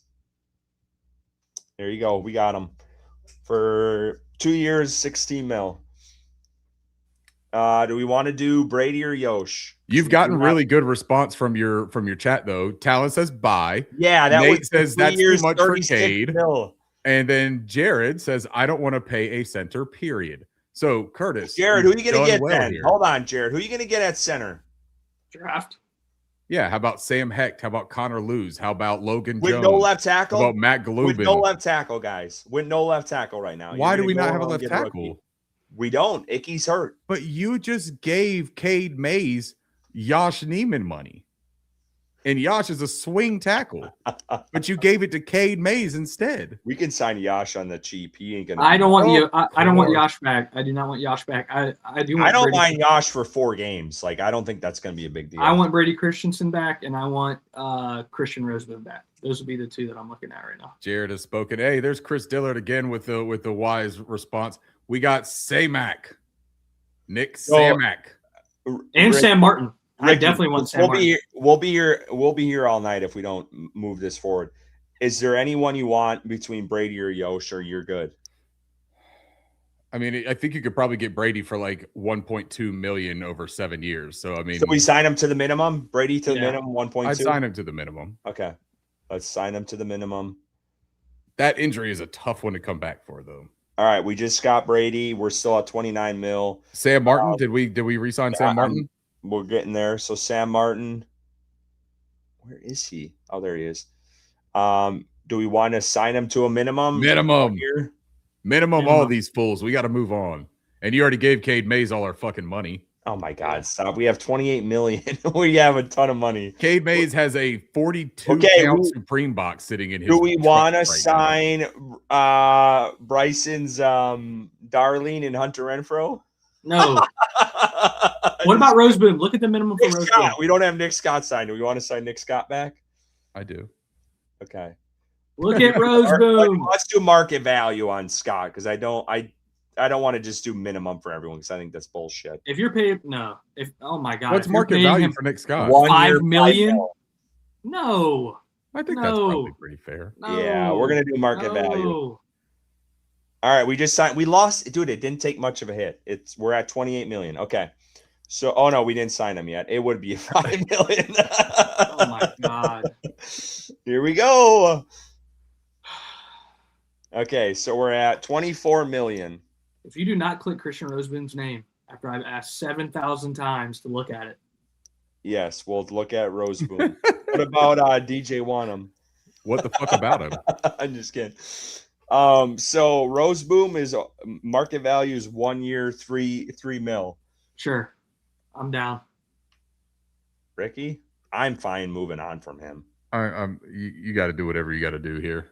Yeah, we're moving on from him. Let's go to the free agent linebacker. But Bryson wants him, and you just paid Nick Scott because you wanted him. You want Nick Scott at $5 million to be your backup. Well, we got to get Isaiah Simmons too. He's going to. You gave Cade Mays $9 million. We could have had Nick Scott and Christian Roseboom as depth players for 8 combined.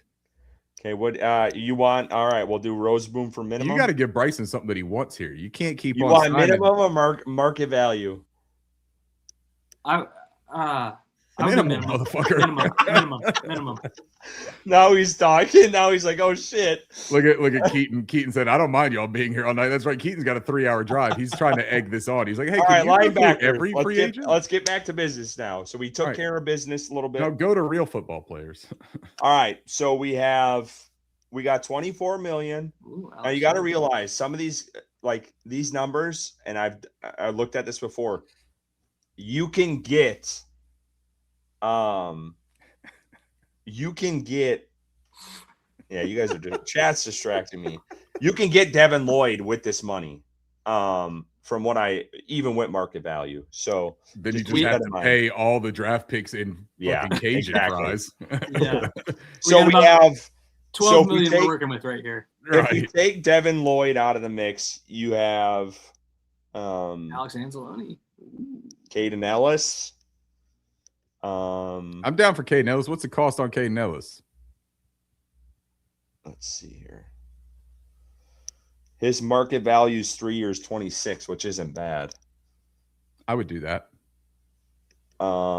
Let's just look at a couple other guys just to kind of compare. Alex Singleton? Is he older?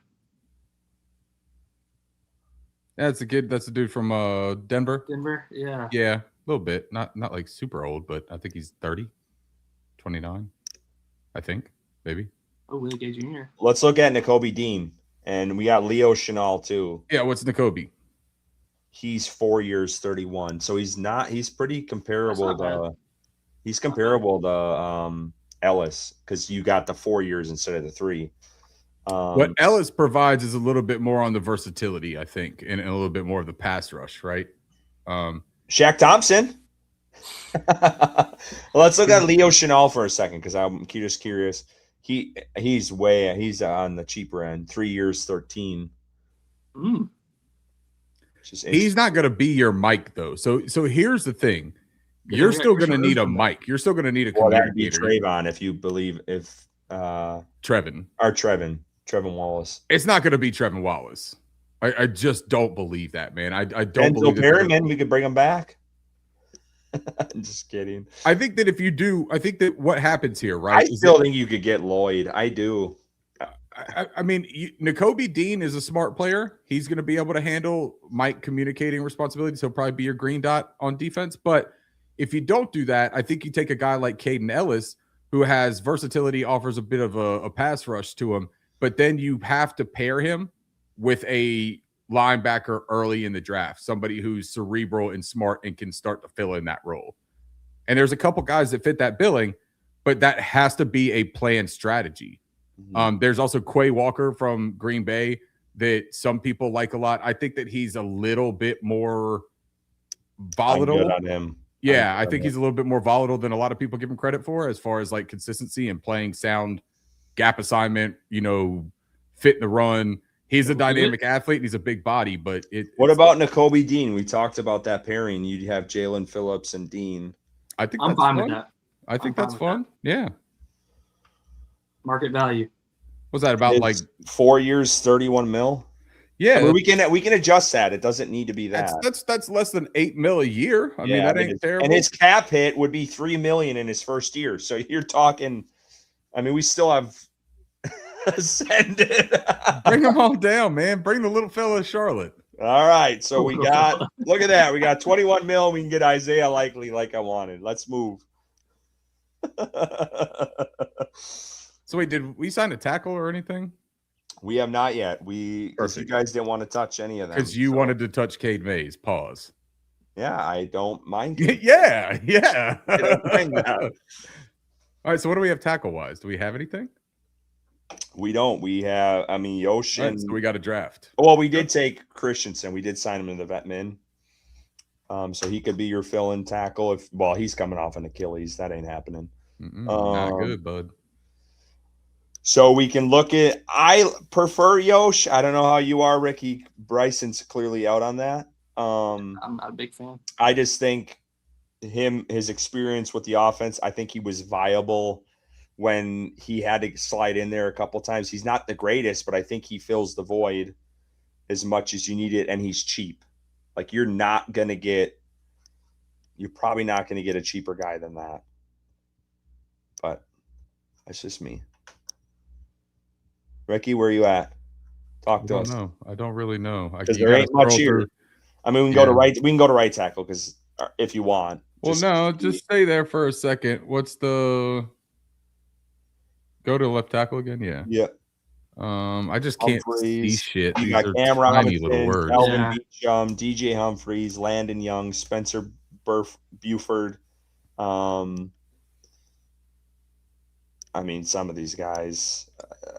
Fred Johnson. Yeah, you're just not gonna pay. Steve Walker from Green Bay. He's another one I've seen as. I think that they're more likely to keep Josh. To be completely honest, I think that if these were the minimum, options, he's gonna sign. Yeah, I think if these were the options, I think that you're more likely to see Josh stay in Charlotte. Honestly. All right, we're gonna sign him to the minimum. He didn't even take much of the cap, so we're still at 21 mil. All right, let's dip into the tight end market. Yeah, let's take Isaiah Likely. I trump y'all on that one.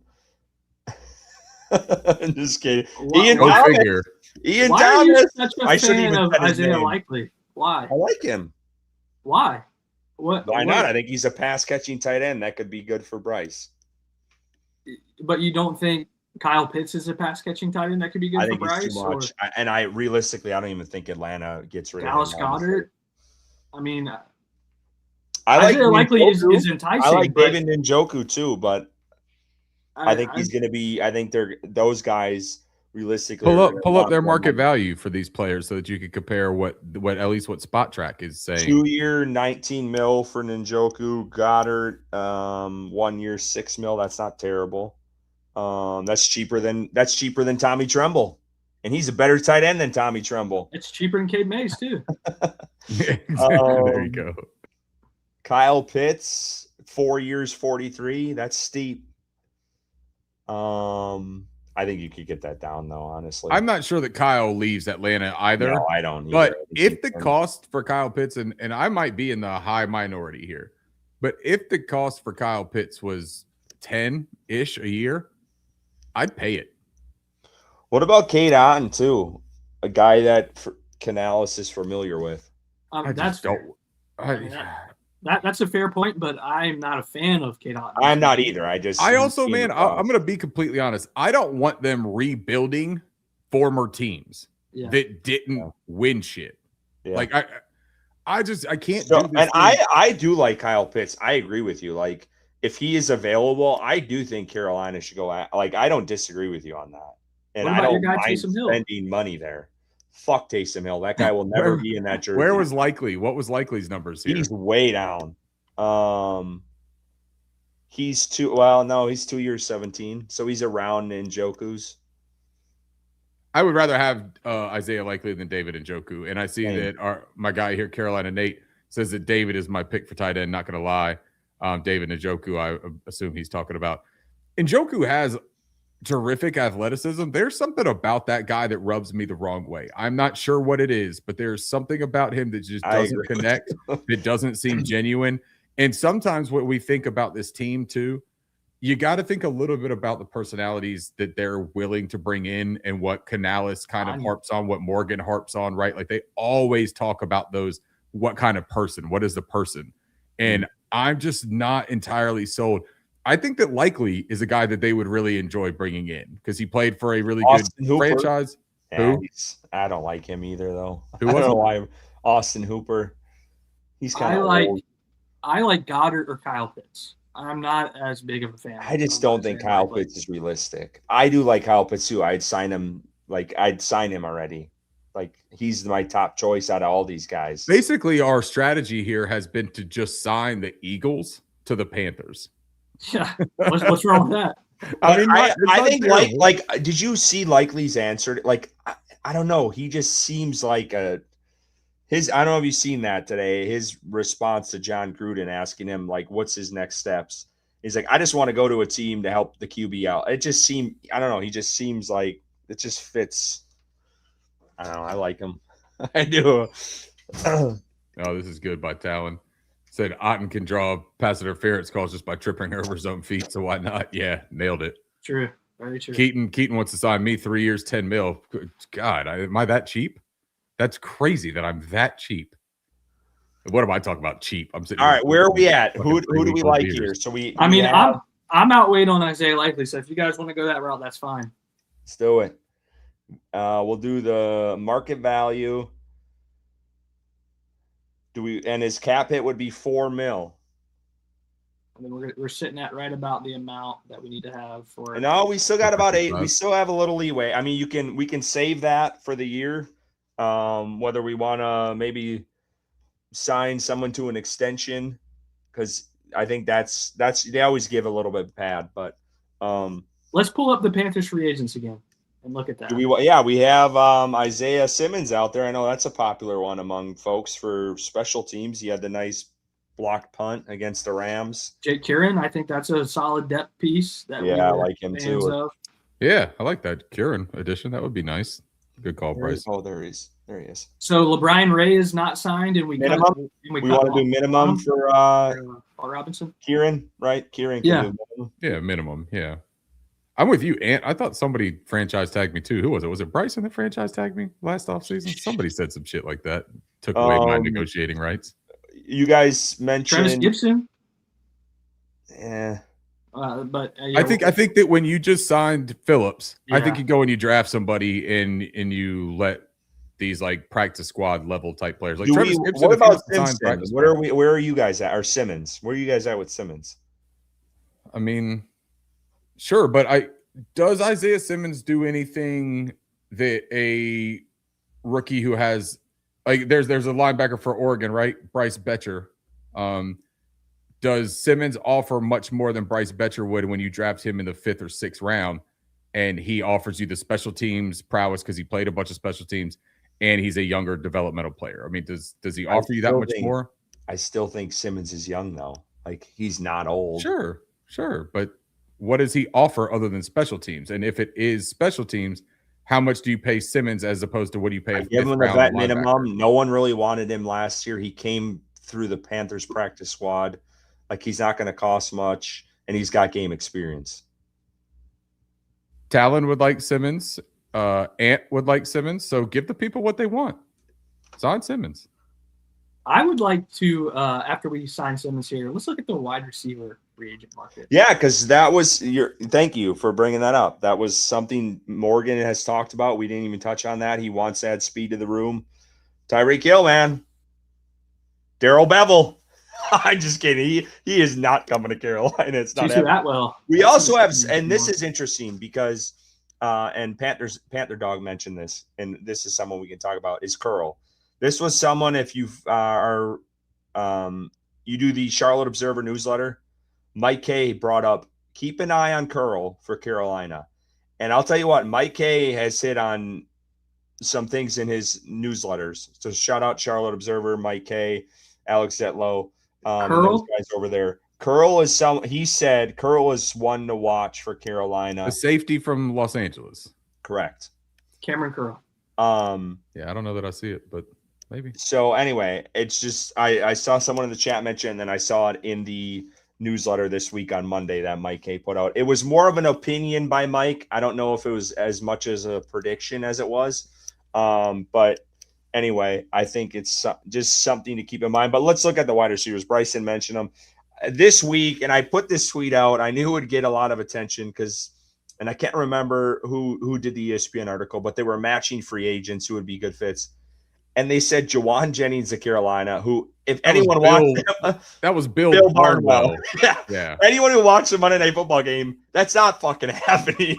Bill might Barnwell, but he doesn't know football well. I will tell you that much, because Jawan Jennings and the Carolina Panthers, what was it in Big Daddy? They go together like lamb and tuna fish. Like, the fuck are you talking about, dog? Like, that's not happening here, man. There you go, Panther Bo. He knows his government name. Ass Barnwell.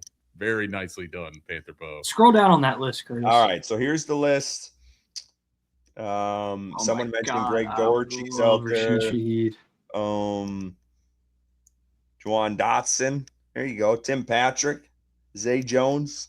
Diami Brown is Wandale Robinson. Wandale Robinson has a lot of love. People, there is a true fan base of Wandale Robinson. Alex Pierce. I love him. I think Wandale Robinson costs too much. What's the market value on Wandale Robinson? And the other thing with Wandale, though, that I worry about is 4 years, like, $70 million. That ain't happening. That's too much. What I worry about is that with smaller players like this, I know that there has been a trend of Dave looking at some of these smaller players, right? Like the Jimmy Horn, the Devin Tompkins. I know that seems like a prototype, but I'm not entirely sold that that's something that Dave really wants right now. What about Jalen Tolbert? Wasn't that guy a gadget player for Dallas? That was kind of No, that wasn't the gadget player. Jalen Tolbert is the third-year kid. Who's the Dallas guy that can run? That's their returner. Turpin. Turpin, thank you. I knew it was something with a T. Tolbert's like 6'3", 210. He's solid, but he's not what we need. Can you pull up the market value for Rashid Shaheed? Yes. Probably like 14 or 15 million. I think he resigns with Seattle. Realistically, I do. Maybe. 3 years, 42. De'Ami Brown. What do you think of De'Ami Brown? He's kind of interesting. Fast. I don't think about him much. 1 year's $2 million. I mean, he's cheap. They need a speed guy. Alex Pierce. I don't think Alex Pierce goes anywhere in Indy. I know that's kind of been a dreamboat for Panthers fans. I don't see that happening. Like smart. Yes, thank you. Yeah, no problem.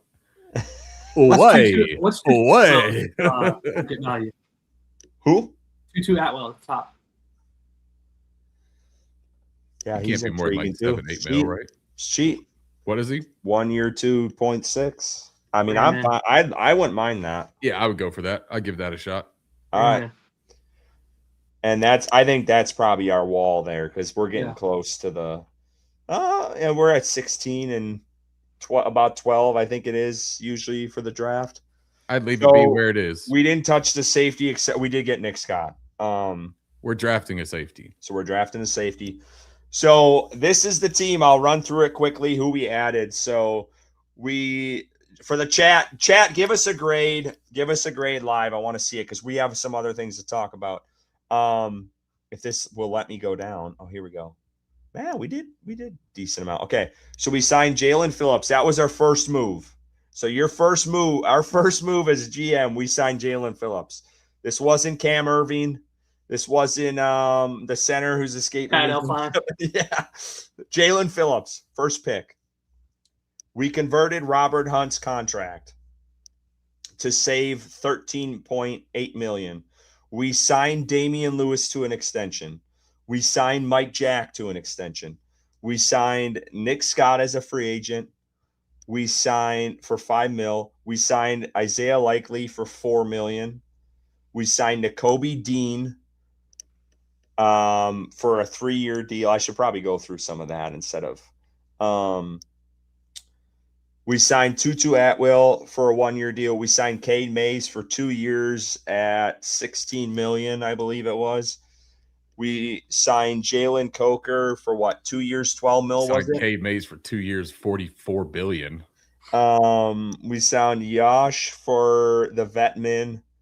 We signed Sam Martin to the Vetmin. We signed Brady Christensen to the Vetmin. Isaiah Simmons, Vetmin. Jake Kieran, Vetmin. Christian Roseboom, Vetmin. Signed all these Vetmin guys, but you gave Cade Mays the state of North Carolina to stay here. He got $8 million a year. Relax. You think he's going to get 12? We paid him under. What are you talking about? That's what I'm saying. Andy you Dalton, lowballed it. We released Andy Dalton. We released Don't Ashawn you Robinson, and we released Chandler Zavala. Let us know. You're getting good grades here. It's not bad. Dude, man. Jared gave you I'm going to hold y'all for this fucking K Mays shit. All right. Yeah, I think what you should do is you should treat this the same way as the Shaw Smith Wade thing, right? Where like you're adamant that you're right and let it go for the entire year, and then let's talk about it. What's funny though is it was more of giving you shit because you shit on him more than we liked him. We just like to give you shit because you shit on him. Or like, oh, Ricky hates a guy in the Panthers. I shit on him. And Ricky never hates the Panthers. So I never hate him. I didn't hate Shaw. I still don't. I know you gave him a lot of shit. So we're like, we just jumped on you for it. It's not like we liked we didn't like him. We just liked that you didn't like him. I got a bad rep because I was very high on Jacob Parrish and said that I would take a high pick on a nickel. And a lot of people said we had the nickel. And that's where a lot of that stemmed from. It wasn't really that I hated Shaw Smith Wade. I just thought we needed an upgrade of that position. And I think you hate Chandler Zavala? I do. Yeah. No, I don't hate. Look, I can never hate a professional player that I have no personal relationship with, right? But like, do I want I apologize for this being like a strong take, but do I want Chandler Zavala to play for the Carolina Panthers anymore? No, I don't. Like I feel the same way about him as about DJ Johnson.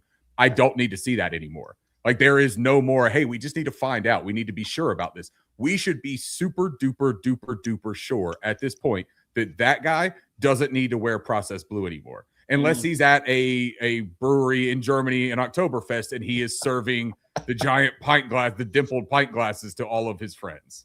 All right, let's move because I know Ricky has made some graphics. So I want to transition to Daniel Jeremiah's comment, and then that can kind of move on to Panthers Bow. I'm not even going to get into it with Panthers Bow. I love Panthers Bow. He's a good dude. Best. Met him in real life. It was great. All right. So Daniel Jeremiah today, he does a conference call with basically all the beat reporters in the entire NFL, which I think is awesome. He does it every single year. I've never listened into it because I never figured out how to get access, but I found a way this year. They made it really easy on NFL.com. I saw the Panthers thing, immediately clicked to it. And it was Alex Zetlow asking the question. He basically said, Carolina hasn't drafted a linebacker since Luke Kuechly, and before that, or Shaq Thompson, and then before that, it was Luke Kuechly. And he asked Daniel Jeremiah, will this draft be the first year Carolina takes a linebacker in the first round? And he went on this big spiel, but basically at the end, he said, I don't necessarily think they need to do that with their first pick unless Sonny Styles is there. He also suggested if Sonny Styles slips a little bit and he's in range to trade up, Dan Morgan should trade up and get him. That was the gist of it. And I just kind of want to get your guys' thoughts on that. And then we'll kind of transition over to Ricky, who has some rankings of that linebacking group. So anyone who wants to take this away, whether Bryson, Ricky, what do you guys think of Daniel Jeremiah's comments? Because I think this is kind of, what's the right wording for it? Maybe change the thinking of what we thought. I mean, Dan can do whatever he wants. Dan kind of threw a curveball last year and took Tedero McMillan when no one thought that was going to happen. Bryson. So, well, Bryson wanted him. I don't think Bryson thought Carolina was taking Tedero McMillan. Yeah, that's fair. So this team, they're hard to read now. They are. It's like everyone thought they were going one way. They went a totally different way. So you can't say that for sure, but it sounds like DJ is saying Sonny Styles would be the only one he'd be taking for Carolina if he were to fall at that spot. So Bryson, thoughts on that? Yeah, I don't hate that at all. You talk about adding, like if we just go off of what we just did with free agency, adding a high-level talent at the edge in Jalen Phillips, and then going and getting the best linebacker in the draft, potentially one of the best linebackers in the league for the foreseeable future. I think that's very enticing and improves that defense significantly in year one. So I wouldn't hate a trade up. I would not. if he's there, you know, at our pick, would not hate it at all to take him and turn the card in. It would be a quick decision for me. I would not be upset at all if they get him whatever way it takes. Like I don't necessarily think trading up into like the top 5 or not necessarily even the top 10, but somewhere up close to that, like I'm fine with that. If you got to trade away a future pick or two to get this level of talent at the linebacker position, I'm fine with it. So I would agree with Daniel on that. Yeah, so I remember what he said was, you know, if Sonny starts to drop, that Dan Morgan would have to give away his linebacker card if he didn't make the call to move up and get Sonny, right? Because Sonny is that kind of prospect. He's a great prospect. Once I give my take on this, we'll just bring up the graphic for my linebacker rankings just to have in the background while we discuss this. We don't have to go super in depth with it, but you know, we talked about a little bit on Twitter about what position groups are fun. And since we're talking about linebackers, I thought this was a good place to drop the rankings for the first time. I think that what Daniel Jeremiah also said, though, I think this is important to add this because this is a conclusion, a revelation, if you will, that I have come across in the last 8 to 9 days when I've been finalizing my evals, is that the only other player in that range that would make sense in a linebacker position was Georgia's CJ Allen. And he said that that's almost exactly where he would have CJ in his rankings, is in that 19 to 20 range. So if we stay that up. Right. So if we stay at 19, that's a player that he thinks is worth that. Now, I've had conversations. Jared is in here. I've had private conversations with Jared when we're doing our evals and discussing prospects. CJ Allen, I am most comfortable with taking in round 2. I'm most comfortable taking him. As I have finalized this and watched 3 or 4 more games of CJ Allen, especially some of last year and then in a couple of games in this year that were new to me, I actually do like CJ Allen a good bit. And I think that if they're my top 3 linebackers, let's get into it real quick. I'll just bring it up. My top 3 linebackers are very much in their own categories.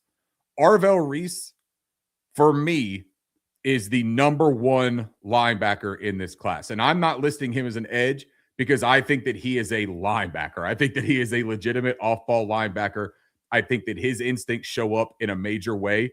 I think that his athleticism is absolutely marvelous. There is not another prospect that plays linebacker. People will bring up Micah Parsons. Micah Parsons was moving, transitioning to edge. Micah Parsons did not have the mirroring ability. He did not even show the chops in coverage that Arvell Reese has shown. The ability to mirror high-level athletes is a really valuable, dynamic trait to have, and Arvell has that. The ridiculous power, the length that he has to uproot defenders. You want to see somebody deconstruct blocks by running through somebody's face? Arvell Reese has it, man. Like, he is a monster. Sonny Styles is very cerebral. Former safety, 6'4", 6'5", depending on the measurements. I can't wait for the combine to get, you know, confirmation on that. Around the 240, 245 pound range. Very dynamic and fluid in coverage because of his safety background. But he is not a shy away from physicality guy that you would think coming from a safety background, right? We've seen guys before like James Williams out of Miami, tall guy that was halfway safety, halfway linebacker. And actually, there's a guy that we'll talk about later that I love that I can't figure out what to do with him.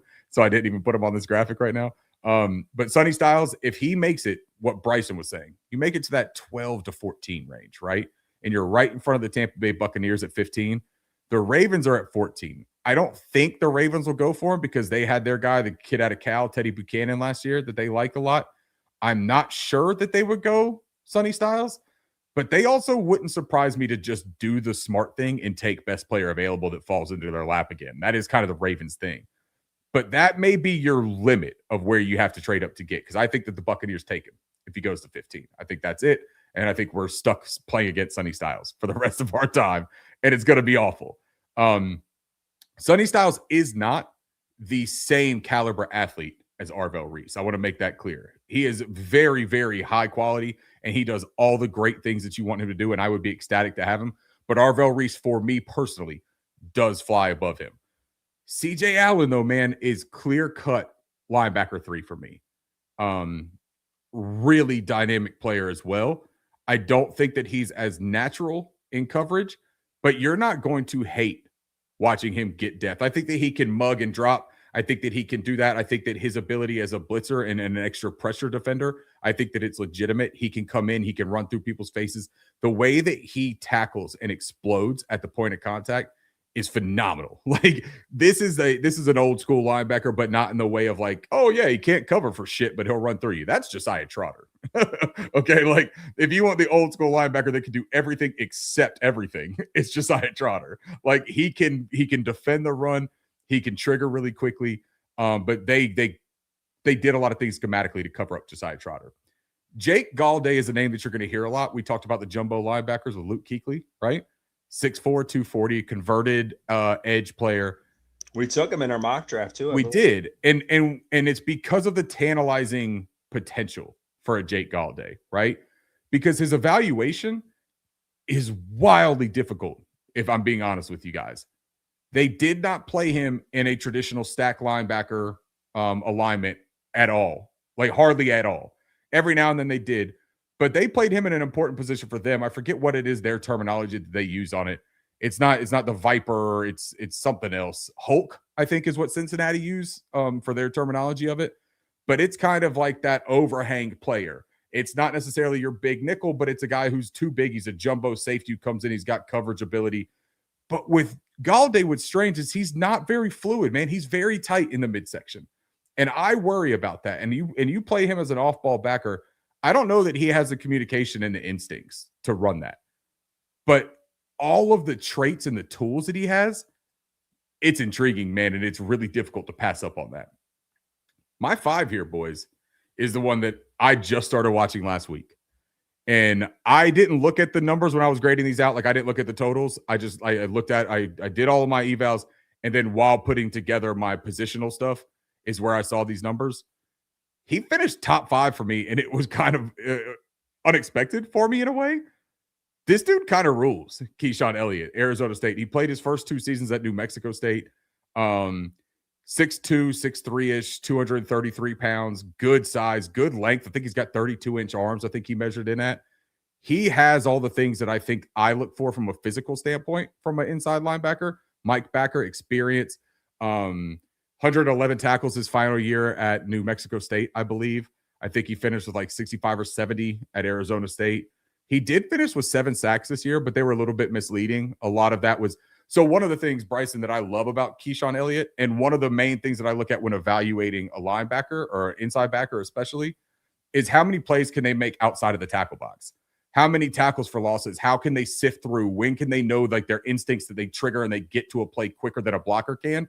That's a really big thing for me, and it's something that I literally mark off and I look at in each individual evaluation. This dude makes a ton of tackles for losses, and he makes a ton of plays outside of the tackle box. That was huge for me. Coverage-wise, he's not the best, but he's also not a total dud. He's not a liability out there. I think that he's going to be able to do some things. They didn't ask him to do high-level stuff, but I think he can reach his depth. I think he can play. He had like 7 pass breakups, I think, at New Mexico State his final year. I think he had 2 or 4 in his 2 seasons at Arizona State. So it's there. Would you say he's like a 3rd or 4th round projected pick, or a little bit lower? I think it's possible to see him go. I think he's a day 2 guy in my mind. It depends on what other teams think. Like this is going to be the real difficult thing. So I'll jump real quick, Bryson, to kind of answer your question. Okay. You look at a guy over there at 8, Anthony Hill Jr. I am much lower on Anthony Hill Jr. than any list that you'll probably be able to pull up on the internet. I don't love the way that he plays instinctually. I don't love the way that he sees the game. This is a 6'3", 245-pound, 21-year-old, good interception numbers, good blitz number, good pressure numbers, sacks and stuff like that. I don't love it, man. I don't love what I see on tape. I don't think that he has the feel for the game. I don't think he has the eyes for it. I think that he is definitely a react, see ball, go get ball type of guy, but not necessarily I'm going to sniff it out and I know what's coming. Great length. I've always said that if the 2 guys that are right next to each other, Anthony Hill Jr. and Torian York, if I could swap their physical bodies, right? If you could give Torian York Anthony Hill's build, Torian York would probably be my number 3 linebacker in this class. But Torian York is 5'10", 232 pounds with sub 31-inch arms. And typically I don't worry too much about size because I love the way that he diagnoses and reads games. you want to talk about like the cerebral part of a Luke Kuechly. Well, let's bring it back to him because we talked about that earlier. Torian York sees things on the field, not the way that Luke does, but in a similar fashion that will remind you of that. Talent here says Sam Mills says hello. Exactly. Like size isn't everything, right? Like I don't want it to be everything, but when it does show up in games, you have to make note of it. And unfortunately for me, I thought I was going to be higher on Torian when I was done with my evals. He came out at number 9 because in all of my games, all my notes, man, he gets moved. Like he gets moved, man. And people get inside of him and they push him around. Every single game, you're going to see him getting pushed around. And when he's able to fly through untouched, then I think he can be an impact player in the NFL. We don't see that a lot from our linebackers in Carolina, right? Like we don't see our linebackers getting clear access and a running start. And I think that's what Torian is going to need to be successful. And then the last guy on there, Bryce Betcher, that's the guy I was talking about. I like him, man. This is a dual sport athlete. Played baseball, was drafted in the MLB. Really quality coverage, solid tackler, plays a lot of special teams. I think he's going to be a tremendous value. We didn't even talk about Jacob Rodriguez, and I know that Panthers fans love Jacob Rodriguez. Love how he sees the game, love his aggression. He is another guy, man. He is thin-framed. And people will say he's 233 pounds. How could it be thin, right? Like, that's a solid size. There's guys like Kyle Lewis that are 220 pounds. Eric Gentry, 6'6", 225 pounds. Jacob Rodriguez is slender, man. Like, his shoulders are not wide. His arms are not long. And a lot of the way that he plays shows that he is compensating for that. And what I worry about is, much like Torian York, if you see him getting moved out of the way in college and trying to overcompensate for the fact that they know they're not physically there, how is that going to go on Sundays? And that's a tough part of evaluation for me. And you mentioned CJ Allen from DJ's comment. He also mentioned Anthony Hill and said if Carolina was looking at him at 19, he thought it would be a little bit of a reach. And obviously your rankings have him back there too. I think DJ mentioned 3rd round guys.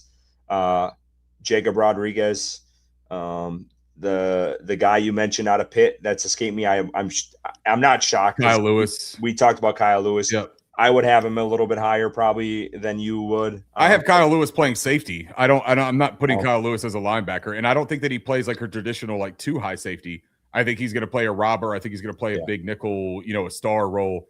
He's not a linebacker, dude. I don't know how a 6'1", 220-pound guy plays linebacker in the league. I don't know. He's intriguing though. Like wherever you put him, I think he's an intriguing prospect. But DJ mentioned him. Trotter too. Trotter is obviously interesting. We were talking about him in our mock draft. That was one we were. He's fun, man. Considering great lineage, right? But like his frame, while he is 6'2", 235, he's not super long either, man. And like at some point, dude, these things do matter, especially when you're talking about coverage and how much we drop into zone and stuff like that. Missed tackles. You look at the missed tackle rate for some of these guys. Like Jacob Rodriguez is like 18%. Or something like that. That's too much, man. And that's in college. It's only going to get tougher. And this is a question for both of you guys on the Sonny Styles stuff. I know Dunk has been a big proponent of this. I'm a big proponent of this. If Styles is there at like 11, I would consider, depending what they do in free agency, to go up and trade up for this guy. Because I do think he could be a difference maker for Carolina. What are your guys' thoughts on trading up for Styles, and how far would you go to go and get him? Yeah, I think we both briefly touched on it. I think that range of 11 to starting at like 11 or maybe 12 in that range of a trade up scenario from 19. I would definitely consider that for Styles because, like I said earlier, he's going to come in and be that star linebacker that you desperately need on this team. So I would be comfortable in that scenario of trading up for him. I agree. I think anywhere in that range, the question is, what do you give up, right? Do you have to give up your 2nd round pick and then maybe do recoup like a 4th? So you give up like 19 and 53 for 10 and 104 or something like that. Like, is that an appropriate value? If you can get to 14, then maybe you have to give up less. Maybe give up 19 and 83 to get there. But you know that Brandt likes to trade the same number of picks. So I think that that's something to keep in mind, that when he does these trades, he's not going to want to necessarily lose out on opportunities. He may just try to grab something in the very back end and then package things back up. But I would do it. I think Sonny is worth it. I think Sonny Styles is 100% worth it. I want to go to our super chat here for a second. So we got a grade of B from Will Robinson, $5. I think we could have done better than Phillips. Cheers. Appreciate you, Will. Cheers, Will. Appreciate you, man. I feel like B has been probably the common thread with that free agency class. Ricky, do you want to touch on some of these other ones? I don't want to steal. No, we've done a 2-hour episode here, and just to let everyone know, we'll do safeties and we'll do edge defenders. Will be the next couple that we look at. Oh, he gave you the tease. I showed them to you. We'll get there. But, hey, we appreciate everyone for tuning in tonight. Thank you guys so much. It was fun. We'll be back next week. The Combine is starting next week. Dan Morgan's going to be at the podium, Dave Canales. So we'll get to kind of dissect what they say, which – sometimes can be telling. It's hard to read Dan Morgan now from what he did last year. So, but I do think Dave will offer some perspective on Bevell and, everything else. And, we'll see kind of where their heads are at next week going into the Combine. And that's where it really shakes. If they're going to want to try to move up, that's where the conversation starts. So, we'll see what happens. And, honestly, the Combine is more about the teams talking amongst each other than it is watching the guys in the underwear Olympics. So appreciate every single one of you guys for tuning in tonight. We will be back next week. Appreciate the chatter all night, whether you hated our free agency. I'll post what we did on not the exact details of everything, but just the kind of gist, because otherwise it's like a million words and long ass tweet. But I'll post what we did briefly, and you guys can give us a grade on there. I'm sure we'll get torn apart like we always do, but and I'll make sure to tell everyone that you guys made the Cade Mays signing. Totally. No, I'm just kidding. But no, we appreciate you guys. We'll be back next week, and as always, keep pounding.